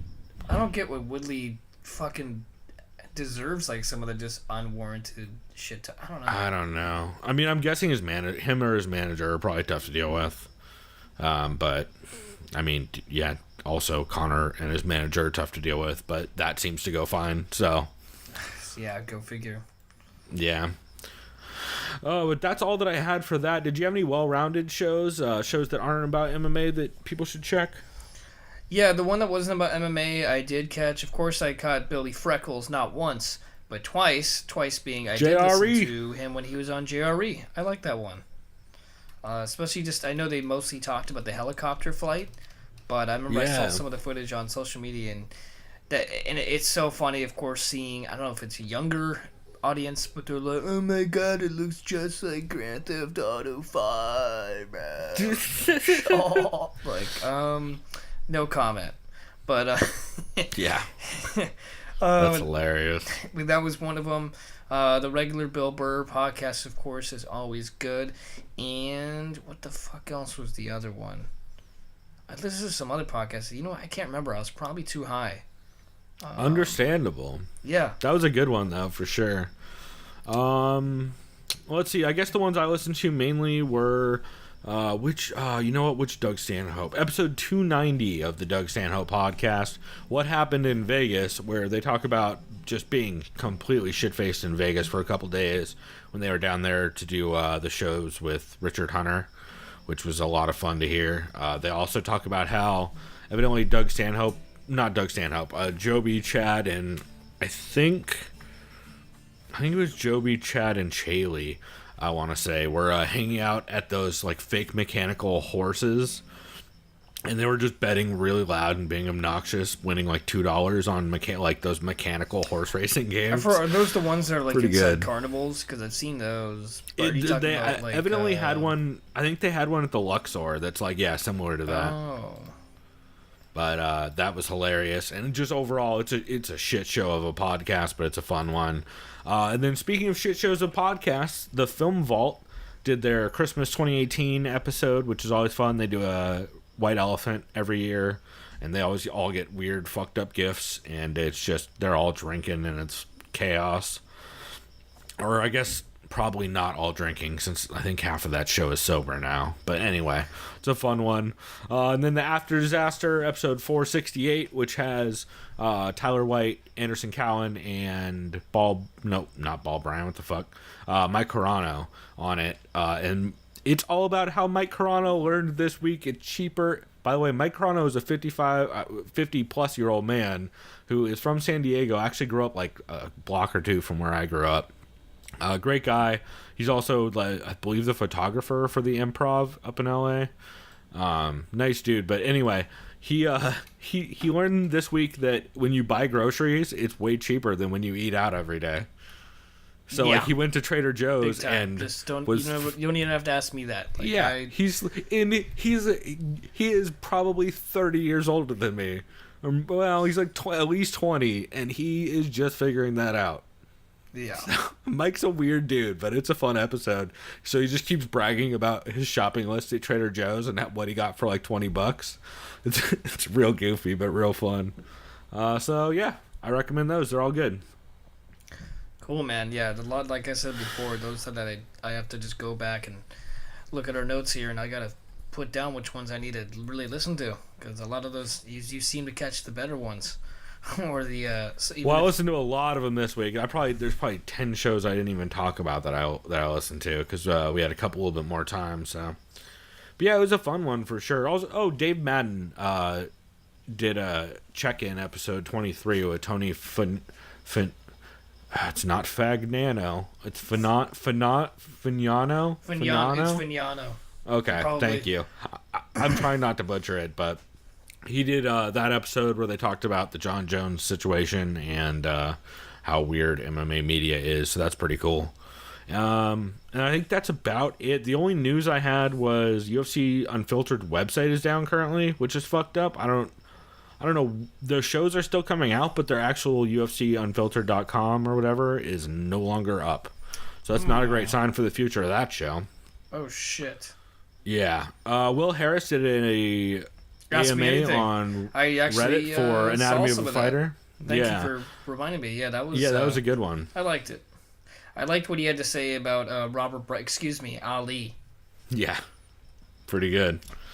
And then the only other thing is, I know it seems like 1,800 years ago since all this John Jones news broke, but hopefully the co-main event is still intact since Chris Cyborg almost broke her whole shit jumping out of her shopping cart this week. Yeah, I heard someone mention that. You didn't see the video? No. She fucked her whole shit up. She jumped out of a shopping cart and rolled her ankle and fell real hard.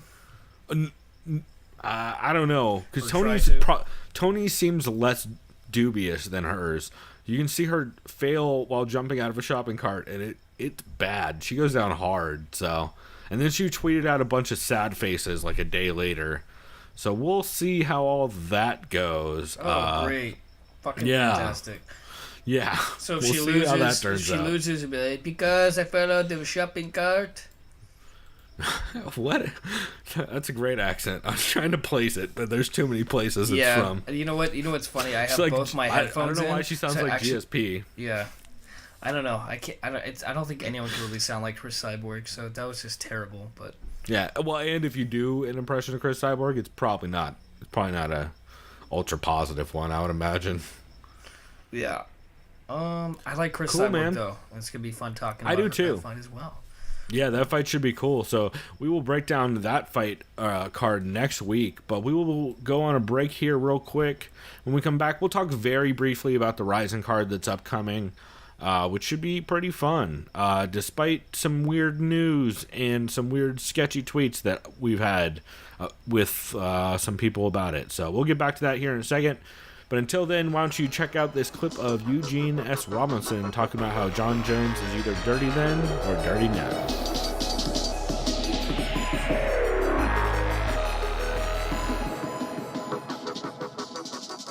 If you're just taking the pills, if it was a tainted supplement, a crushed up pill in a supplement, something that your body would have to done a first pass on, yes, they would have found it, but a year and a half later, no. Only thing they find a year and a half later is oil-based steroids that just hang around in the fatty tissue for a long time, exerting for a year and a half. So what I'm saying is he was either dirty back then and no dirtier now, or he was clean back then and dirty now. You understand the breakdown?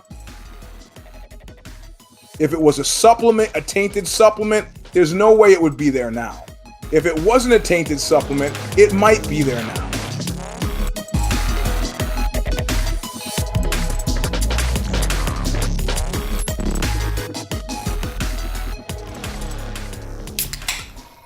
All right, everybody, we are back. Yeah, we are. And we are going to jump into here real briefly this Rizin 14 card, since we're probably not going to have time to talk much about it next week. I guess we should start off. Well, actually, we should start off by saying, Chris, you're still just smoking weed this episode, right? Yes. Not going to get too crazy, and I don't want to fall asleep by the end of us, even though we won't be too long. Well, you know what? If I do smoke a lot, maybe I'll rant on like some off-topic shit, so I'll be a little careful, but you know.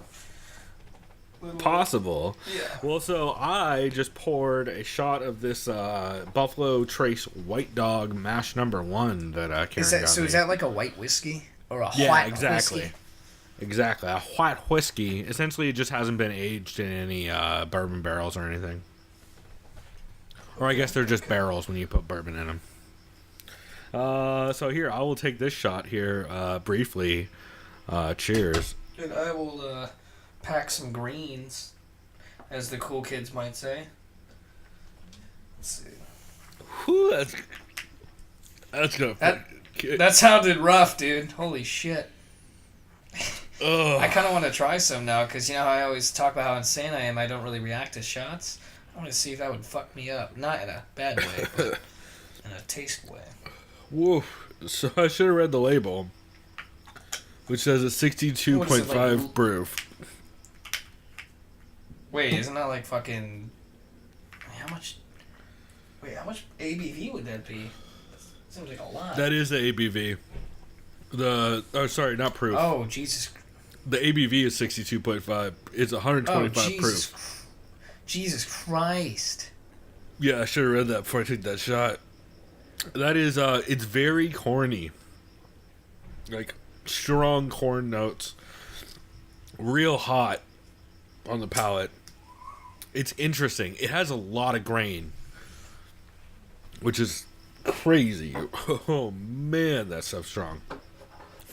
Wow, that woke me up. All right. So that it was a kind of a surprise. I am going to transition to the focal banger, which is the Alchemist Vermont beer. I believe this is their IPA, where the Heady Topper is their double IPA. That was the double, yeah. Yeah. Also, if you guys don't know, there is some cheese company in Vermont that makes a Chetty Topper with Heady Topper, but that's delicious. Okay. Yeah, it's some basically they make beer cheese with it. And if you can't tell, it's cheddar. It's Chetty Topper. Like cheese flavored beer or cheese to pair with beer? Cheese made with beer. Oh, made with... Oh, I see. Oh, literally made with Yeah, so they use Chetty Topper. Yeah, they use Heady Topper in their recipe. Neat. So it's pretty good. But wow, yeah, no, that shot was very strong. Sorry, that threw me off. So like I said, we're gonna preview Rizin 14. So to this day, we're recording Christmas Eve. It's what time is it? 9:20 West Coast time. As of right now, there is no streaming deal announced for this fight. Normally, these are always on Fight TV. However, we tweeted Fight TV yesterday because they sent something out about a New Japan show that they're streaming. And so I replied with, speaking of Japan, and a gif of Darren Cruikshank, who's supposed to fight on this card. And they responded with, speaking of mustaches, and that classic gif of I saw that. Dude from The Office with the mustache slinking down in his car. So, should be interesting. I believe Josh Gross tweeted out yesterday on Sunday that he is in talks with Fight TV to try and, they said they're working on a deal right now, still trying to get it. So, it'll be interesting to see how that plays out, but I'm wondering how this is going to go. I know they have a TV deal, but you got to imagine a lot of this is Floyd, probably. Well, it's Floyd and Darian Caldwell, which might make some of those streaming options weird. I mean, we know Floyd. It's probably Floyd. Yeah. I was going to say he brings a shitload of that it's not viewership Fight TV. anywhere, but yeah, I saw that.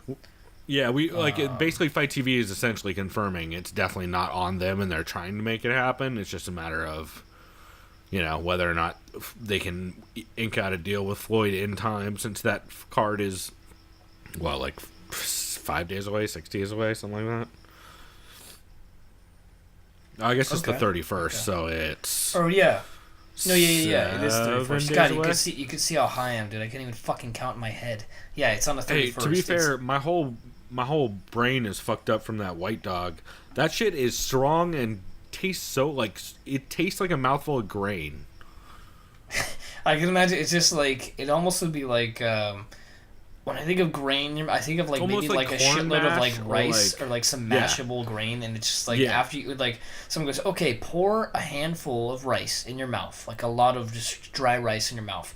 All right, now get this bottle of whatever booze and just pour it into your mouth and just let it sit there. Right. Is that Or what like, that? yeah, so I would compare it to something like that, or like if you were to eat cornbread batter but it wasn't sweet, or like if you were to eat like creamed corn that, or actually if you were to eat, like if you could drink corn husk, maybe that's what it would taste like. It's very strong and very sharp, or like almost like the corn that they use on tamales. Oh, like the But if it- maize. Right, but like, Yeah. while it's still hella rough and before it's been cooked at all. Oh shit. Yeah, Oh. it's very, and like no sweetness, just all just. So it's not really booze too and palatable. It's just a grain. very boozy kind of It's, taste. I'm that's a shame. not looking forward to taking another shot of that. I'll put it that way. Oh, no one's saying you have to, but if you want to be a trooper, sure. Oh god damn it! All right, we'll close this show out with another one, and I'll just die over in the corner. Got 62%. That stuff's not strong. Anyway, why don't we talk a little bit about this Rizin 14 card, which is a dope card. Yeah, I like some of these fights. Even though it has a garbage main event. Yeah, a faux main event, whatever you want to call it. I mean, Yeah.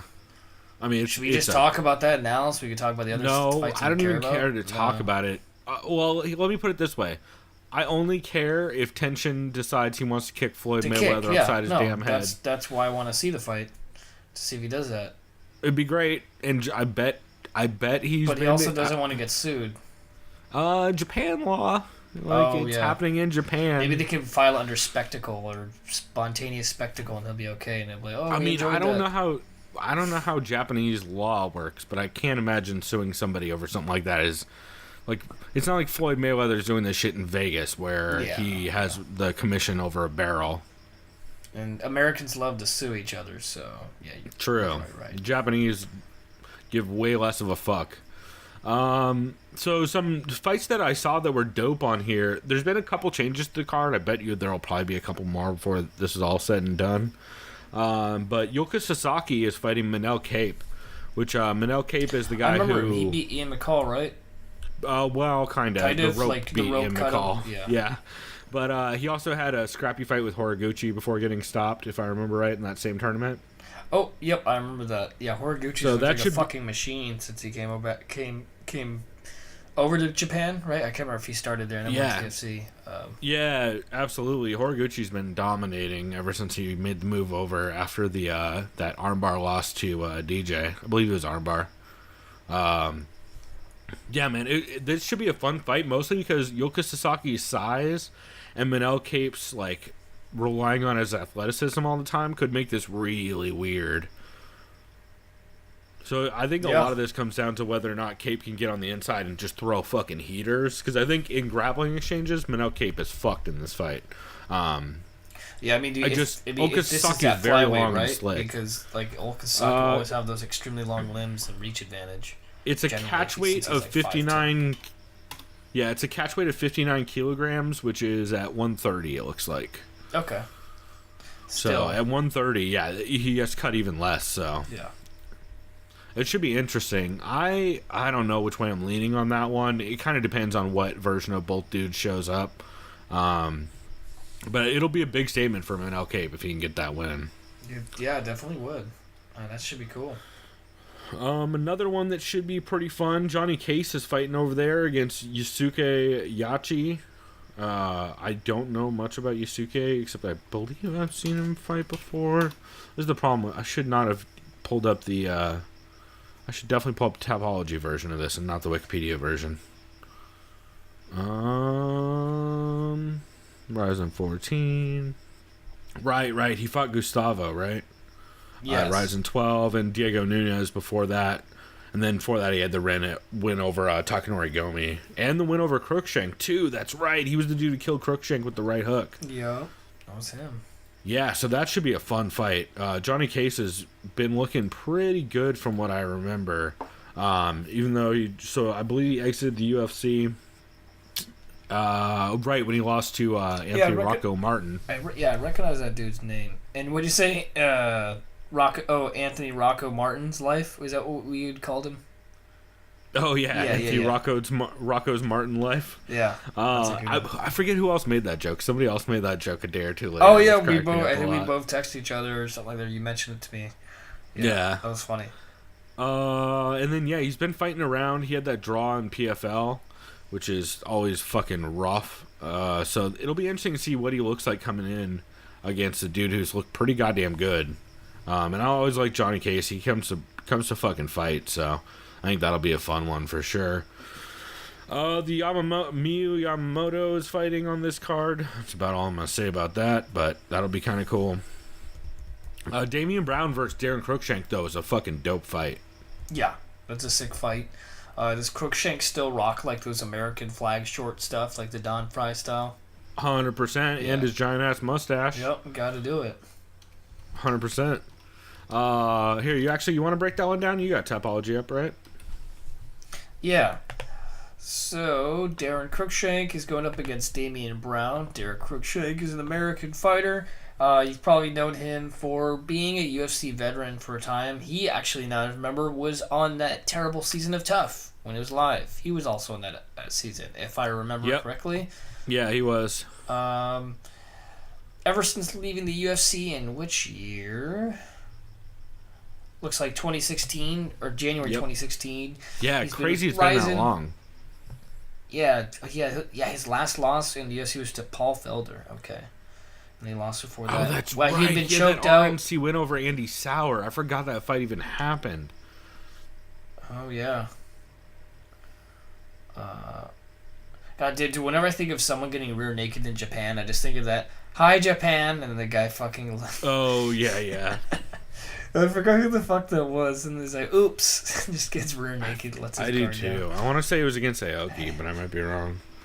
Wait, was that Joe? It wasn't Joe Warren, was it? No, it wasn't Joe Warren. I can't remember what the fuck that guy was. Here, keep going. So Derek Cruikshank joined Rizin in April 2016. It was Aoki racked up that 2 it was wins against. It was Who Aoki. is this? Oh, David Gardner's. That's what it was. David Gardner's, yes. Yeah. It looks like Cruikshank enjoyed 2 wins in Rizin, then he had 2 losses. But then one of them to Yusuke Yachi, who's on this card. But since then, he's racked off 4 wins in a row. With this latest win, he knocked out Diego Brandao, of all people. Yeah, his last 3 wins have been fucking dope. Actually, probably 4, but that left head kick against Matsumoto was legit, and then he smashed Brandao. And then he is going up against Damian Brown, Beatdown Brown, who's from Australia, hence the star on the flag. I know I always get that confused either way, or flip it around. Yep, every time. So was he just cut by the UFC early this year? Yeah, I believe after the Dong Young Kim fight. Yeah. I thought that was actually a pretty good fight. Against tough dudes too. Yeah, I remember the Frank Camacho fight was good. The President Camacho, excuse me. Vince Pichel, I'm trying to remember. From Hell Pichel. Yeah, that was a tough loss, but that's kind of how if you're gonna get lit up by Pichel, he is going to light you up, which is one of those things. Yeah, that's a violent son of a gun. But dude has some real tough decisions. Guys like John Tuck, Alan Patrick, Frank Camacho, like those are hard fought decisions. This should definitely be very competitive then, I feel like. Yeah, I think so too. It should be interesting, and I feel like it's definitely gonna be back and forth. I'm definitely leaning Cruikshank. I was gonna say that too, because he's already had his success in Japan. And he's just been looking so damn good. Yeah, I mean, if you flying knee to Diego Brandao, that's impressive.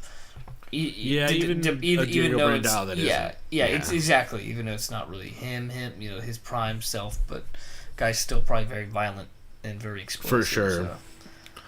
I'll let you take away this. Yeah, I was gonna say I'll let you take away this freak show fight, which I imagine is still a freak Garcia show is fight. fighting a woman who's never fought before. Oh, fun! Is this just like the promotions? Like we need this huge lady to just always destroy people because that's what we expect when we see. Yep. Yeah. Oh, why do you think they tried to book the rematch against the grandma that she fought? God damn, I forgot then- she's 230. I'm not. She had that much mass on her. Yeah, she's huge. Holy She fuck. tried to do the rematch against the grandma that she fought, but then came in 29 pounds over.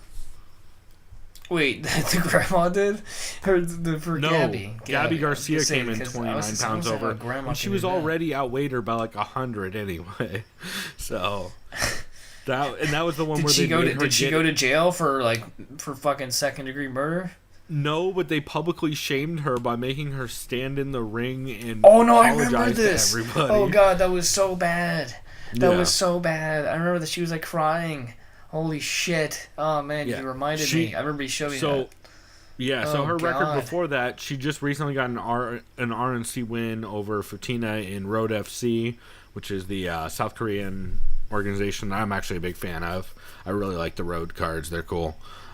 Before that, she had the no contest due to eye poke, 14 seconds in against Oksana, who was very mad that she was cheating.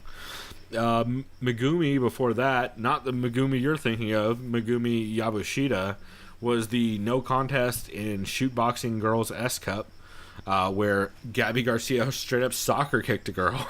Jesus.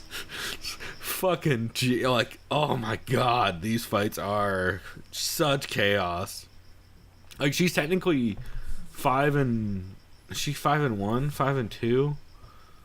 She has 5 wins. Well, she's 5-0-0 with 1 no contest. Well, technically she has 2 no contests. So I don't know how the fuck. I don't know how the fuck Tapology is doing that, but anyway, Gabby Garcia is a motherfucker fighting some kickboxer. So I'm gonna guess that Gabby Garcia is gonna win via RNC in like 47 seconds. Oh god, I just noticed. Yeah, no. Yeah, she's gonna murder her. Like you just said. I just noticed. I don't know how up to date. Whoa! You see the affiliation That's with Gabby Garcia? literally what I'm trying to Gym? say. If I wasn't so high. I don't remember that Yeah. is being the case. She's been trained. I thought she trains with Cyborg at King's. Oh no! No. Oh no. Oh, this isn't. Different Okay, alliance. Yes, thank you. Okay, that you mentioned because I just looked at the logo. This is Alliance Jiu-Jitsu. Right. They're primarily a Miramar Jiu-Jitsu Road. gym in Miramar. Yeah. So we're good. That Okay. freaked me. I was like, whoa, shit! Now I got to go pay a visit Yeah. to Alliance and see this No, shit. that was that. I'm curious about Alliance in Miramar now. I've not even heard. I of that remember I fucking looked place. it up online because a buddy of mine had texted me, saying, "Hey man, I just found a Groupon where it's like 30 days for free at Alliance." He sent me like, "Dude, there's no way." So I Go looked there it and up, get killed I was by like, "Oh, Gabby. dude, this is in." I was like, "This is in Miramar," and he's like, "Oh fuck, I thought it was Alliance." Like, yeah, so did I. That's funny. Yeah. So that should be a thing. I don't know. Did Halsey drop out of that fight? The next one, I think Halsey might have dropped out of that I believe so. Yeah. because it's saying Yeah. Halsey on Tapology, but I think if I remember on Wikipedia, he dropped out of that. Let me double check. Either way, Jiri, or however the fuck you pronounce his name, I think that's what it was, but I can't remember, has been looking real good in Rizin. It's supposed to be... No, you know what? Brandon Halsey's stepping in for the big homie, Manny Newton, who was supposed to fight on this card. Oh, that's that. That was the other name I had recognized. Okay. Yeah, so that will be interesting for sure. I think that'll be a fun-ass fight. Brandon Halsey coming off the win over Hani Marks in the PFL, following his loss to Vinny Magayesh via head kick and punches in the first. He got that 3-round decision against Hani Marks, which, I mean, good win. And I think that'll be a very fun fight. It'll be a big test for Jiri because that's by far the biggest name he's fought, outside of King Mo or Fujita, maybe. He fought Nemkov. I forgot. He actually had some pretty big name fights back in the day, but that should be a fun fight for sure. Cool. And then other than that, we got Kana Asakura versus Ayaka Hamasaki. That fight is gonna be fucking awesome. Wait, I thought Did Rina's fight drop off this card? Oh no, Rina is on this card. Weird. They have this. Oh, because everything. Tapology's fucking me over. Anyway, Kana Asakura is fighting Ayaka Hamasaki for the. I want to say. Are they atom weight? 108 is atom weight, right? This is atom weight, yeah. Kana Asakura, of course, is coming off the win over Rina in her last fight. And before that, she had the win over Melissa Karagiannis and Rina again. Rina is like kind of has been the golden goose for Rizin for a while. All the weeaboos come out the woodwork for Rina, which understandably Rina's great and she's very adorable and marketable, as the UFC would say. So it's pretty interesting that Asakura was able to get 2 dominant wins over her. She's taking on Ayaka Hamasaki, who of course is an old Invicta vet from way back in the day. I believe she fought at Invicta 2 against Lacey Shookman way back when. Also has a bunch of fights in Jules and I think one in Shudo a while back. So she is coming off the win over Mina Kurobe and Alyssa Garcia. Before that, she had the loss to Olivia Hinata Souza back at Invicta 22, which no fucking shame because Olivia Hinata Souza is a goddamn monster who's gonna murder some motherfuckers. Yeah. Also has wins over Jinyu Fry, who is the current Invicta atomweight champion, and a win over Amber Brown and Erica Tiburcio. Mei Yamaguchi. Like, she has some big. Lost to Claudia Gadelia way back in 2013. She's had some tough fights and fought some big names. So, as long as time hasn't caught up to Hamasaki, this should be a fucking slobber knocker, especially in the transitions. Because both these women are very high level grapplers, and are very good at mixing it up. So I'm excited to see it because Oscar's grappling has been her key to success over and over, especially against Rina. She dominated Rina in the first fight and put her out with an RNC, if I remember right. And then clearly won the second one. So this should be an awesome fucking fight.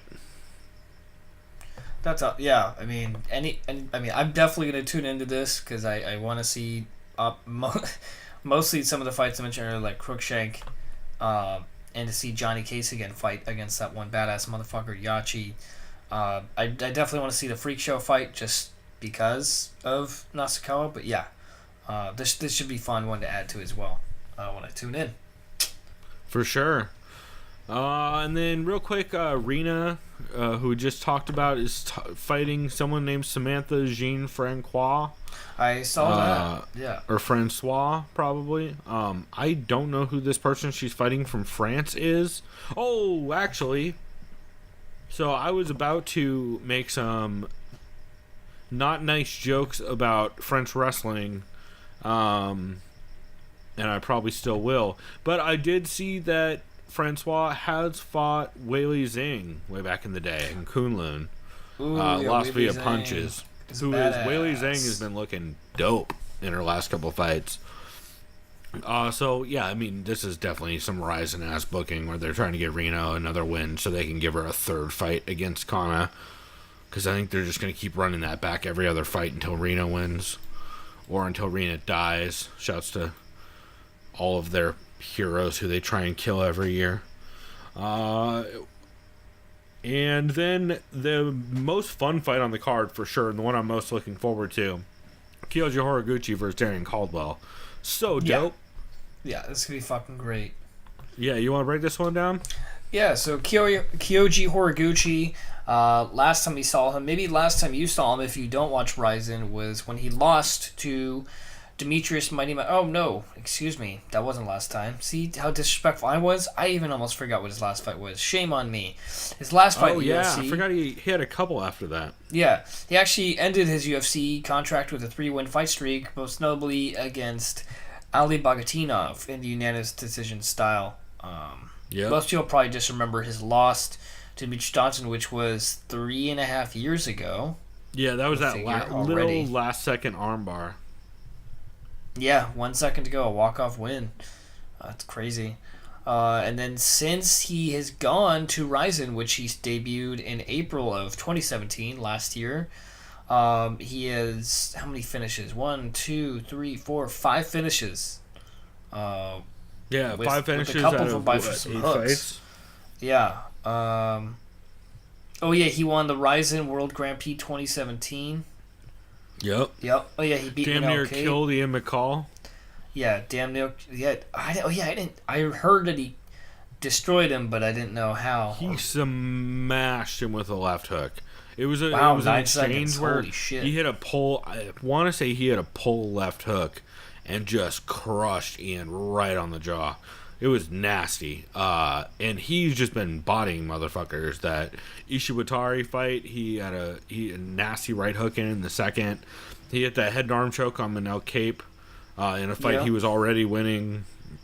And then against Oji Kubo, in his last fight, he got the win. And he had the loss of tension in a kickboxing match that was absolute chaos. There's a great Punch Kick Chill episode about it, where they talk about how Kyoji got hit in the dick like 2 times back to back and needed some emotional support dogs up in there. Holy shit. Which is real fun. But yeah, Kyoji's been on a nasty run in Rizin, and it's actually looked super decent against tension. Like, he definitely got hit, but he landed some big punches, and it was he brawled with tension for 3 rounds and went to decision. So even though he did shit a takedown late in the third, if I remember right, in the kickboxing match. But yeah, dude's a beast. He's taking on Darian Caldwell, who's been looking incredible in Bellator. Yeah. Yeah, no, that's where he was in Legacy. They went to Bellator. I remember, how long has he been with Alliance? I don't think it's been that long. It's been a while now. I remember back in the day, though, I think Caldo had called out Cruz, but I think this was back in, like, obviously before he was at Alliance. Yeah, jeez, I don't even know how long ago that was. Unless I'm confusing he's him been with there for a another really fighter. long time. You might be mixing them up. Yeah, I probably am. But yeah, Caldwell's last loss was back in 2016 against Joe Tamang. I always fuck up this dude's last name. Tamanglo? I think it's Tamanglo. Tamanglo? I think it's Tamanglo. Oh, that's not Italian. That's an L. Excuse me. Tamanglo. Yeah, Tamanglo. But he lost that fight via guillotine in the third, and then had the rematch, immediate rematch, and got the decision. After that, he got wins over Eduardo Dantas, which I don't remember. I don't think I had him going into that fight, because I was really high on Eduardo Dantas, and he got that one pretty clearly. Then he had wins over Leandro Higo via guillotine in the first, and Noad Lahat via ground and pound in the second.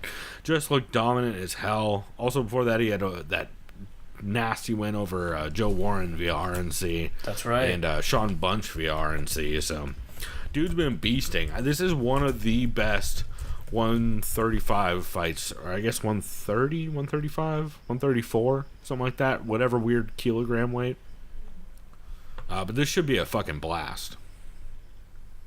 Yeah, no, this is why I'm checking in to this card, because I think I have the day off too. Yeah, fingers crossed. There's a stream I can buy. Otherwise, I will watch it anyway. Yeah, I'm watching this shit no matter what.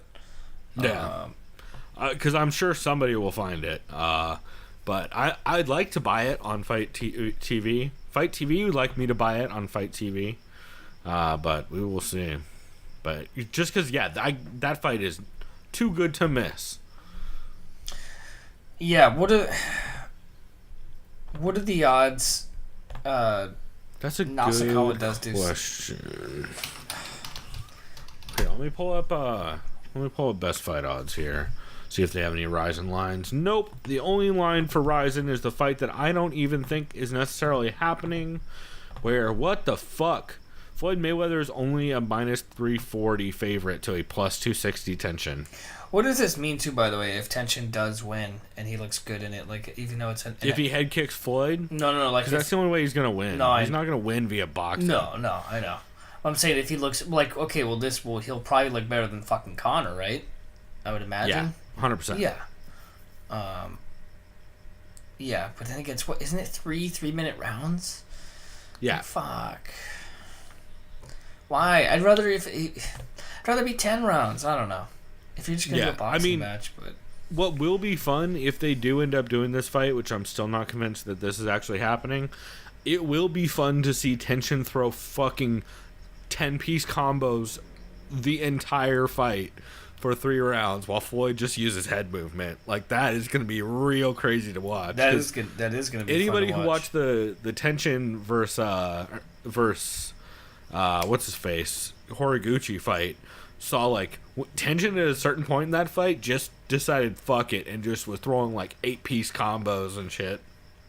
And I imagine if there's no kicks, he's just going to start throwing longer combos. How much bigger is Floyd than Tension? Probably only like 10 like pounds? 20 pounds. Oh, is it 20? It's pretty significant. Oh, well, so Tension's last fight here, let's look at. Tension's last fight was at, I believe the Horiguchi fight was at 130. Oh, yeah, this guy's a flyweight.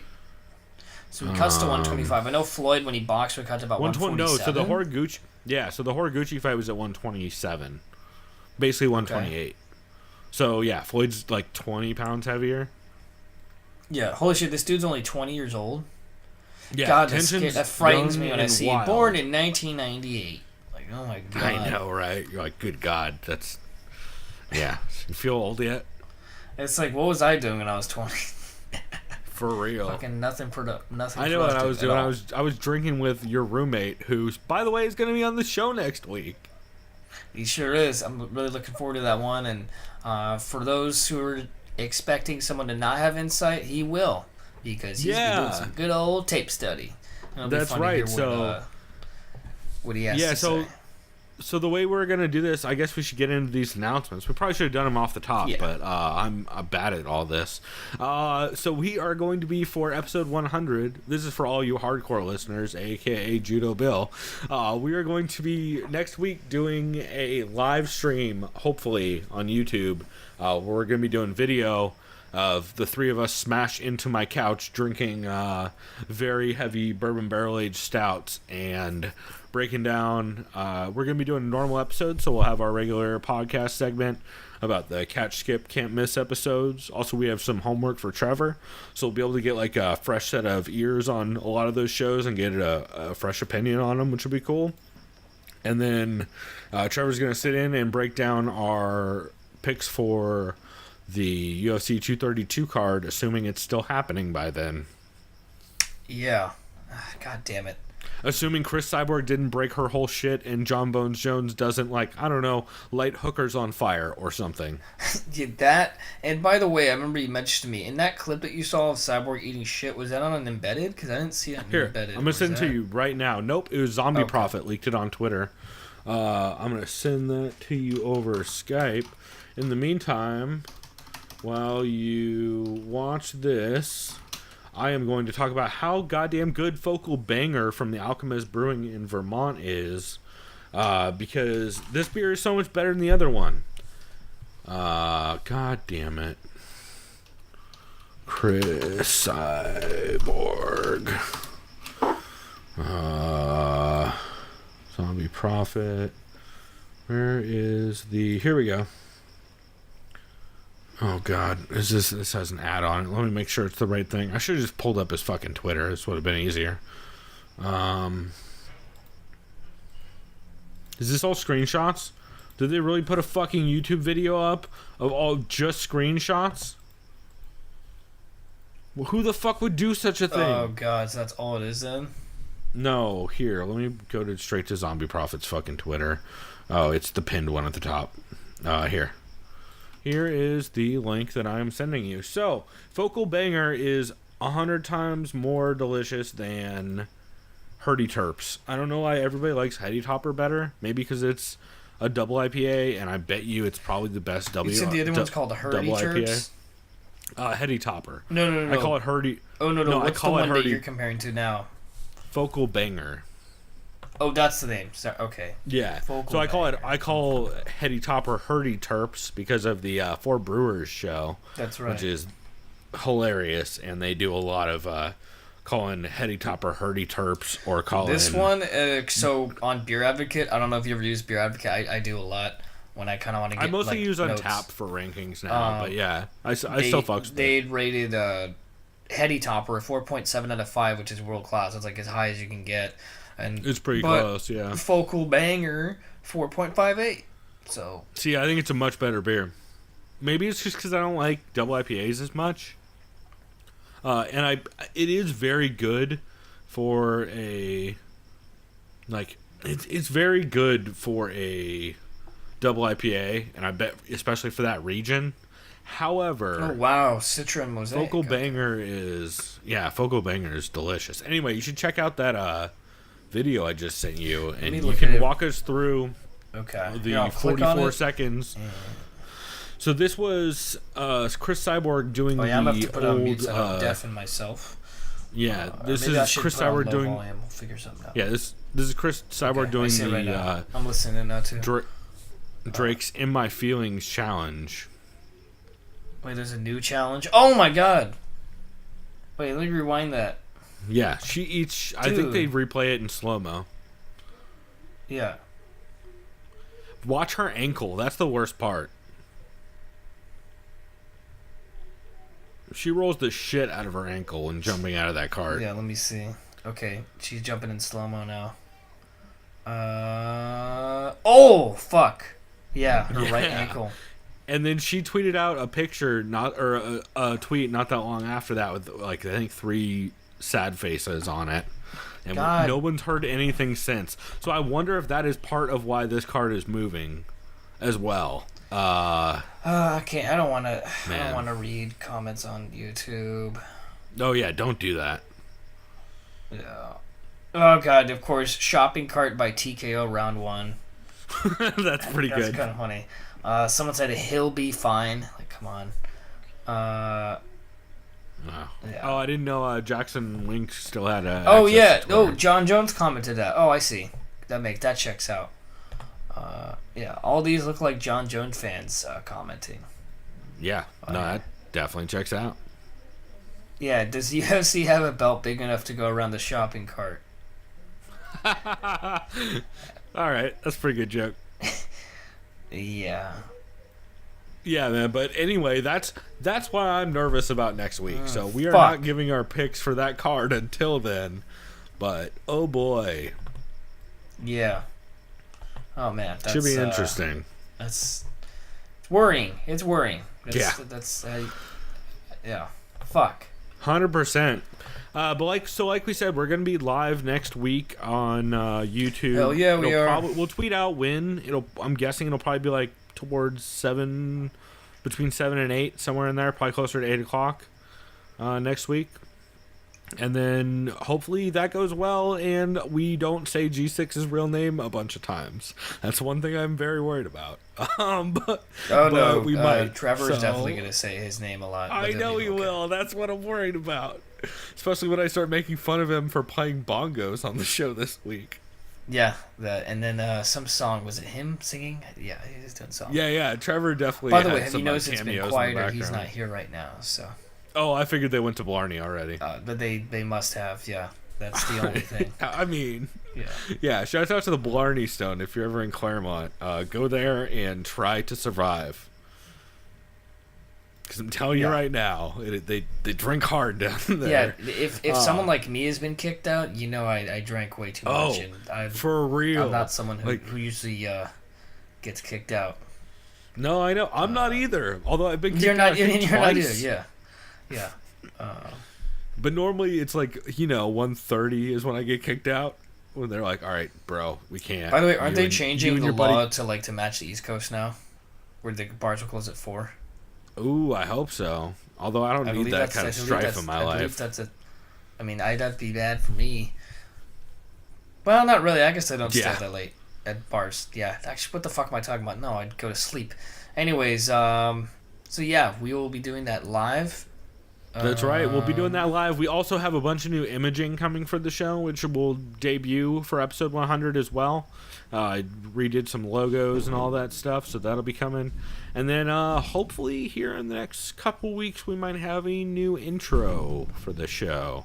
A certain producer that I'm a big fan of hit me up on Patreon talking about how he listened to the show. I don't want to name drop him because I don't know if he wants to have that out there or not or whatever, but he's a great dude, and he hit me up being like, hey, I'd love to do an intro for your show to show my support if you want. So I was like, fuck yeah, you're hands down what I consider the best producer in MMA podcasts. So hopefully we have that coming up here before too long. So you have that to look forward to as well. But we're going to be doing our big episode 100 next week. I have a bourbon barrel-aged bottle of Fremont Stout, which we're going to be drinking, which will be delicious. I believe I also have the regular Fremont Stout, which will be good. And, yeah, it should be a blast, man. Fuck yeah. Looking very much Cool. forward to it, my friend. And, yeah, probably going to get my work shift covered the next day. Probably a good call. So, yeah, we'll be back with that. Yeah. Lil Trevor will be joining us. And then after that, I'm not sure if it's the next week or when it is, because I know we have a couple weeks off in January. We will be doing our, one of those weeks, we'll figure it out for episode 100, but we'll be doing our end of the year 2018 MMA, or Sound of Violence MMA Podcast Awards, the Violencias, as I always call them, even though everybody hates that name. So we will be doing that, and I'm excited for that show. That's one of my favorite shows we do all year, is those award shows. Yeah, those are fun as shit. So... Cool, man. Well, we will go ahead and wrap this here. But as always, you guys can get at us on Twitter, TSOVPod. We've been active as hell. I think we're about 3 followers away from 200. So if you want to go follow us on Twitter, it'd be much appreciated. We're always on there, and you can always send us a DM or, slide up all in them. And, talk about how you like dudes with beards, I guess. I don't know what happens in DMs apart from me talking about podcasts with other podcast hosts. So go ahead and do that. Also, we would much appreciate if you could give us a rating on iTunes. I don't use iTunes, so I understand if you don't either, but ratings on iTunes do help us because it spreads to other mediums as well. So I know dudes like Judo Bill have gone on and left ratings, and we just need a couple more for them to start displaying. It's like myself included. Don't know how many times I can rate. Well, it's one of those things where I think we have to have like a minimum number for them to show up. Yeah, so, no, I know that's what it is, but...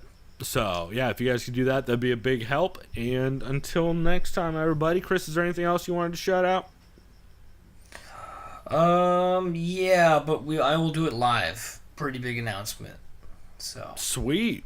Yep. All right, we'll look forward to that, and we will be back on Friday. Everybody, keep an eye on our Twitter again, TSOV Pod, and we'll be announcing when we're going to be live with the video stream and all that on Friday. So, well, Merry Christmas, everybody. Have a happy holidays and all that jazz. Since we're recording this Christmas night, so. Christmas Eve. So I hope you guys all enjoy it. Until next time, go do something decadent. Enjoy the holidays. Yeah. Bye.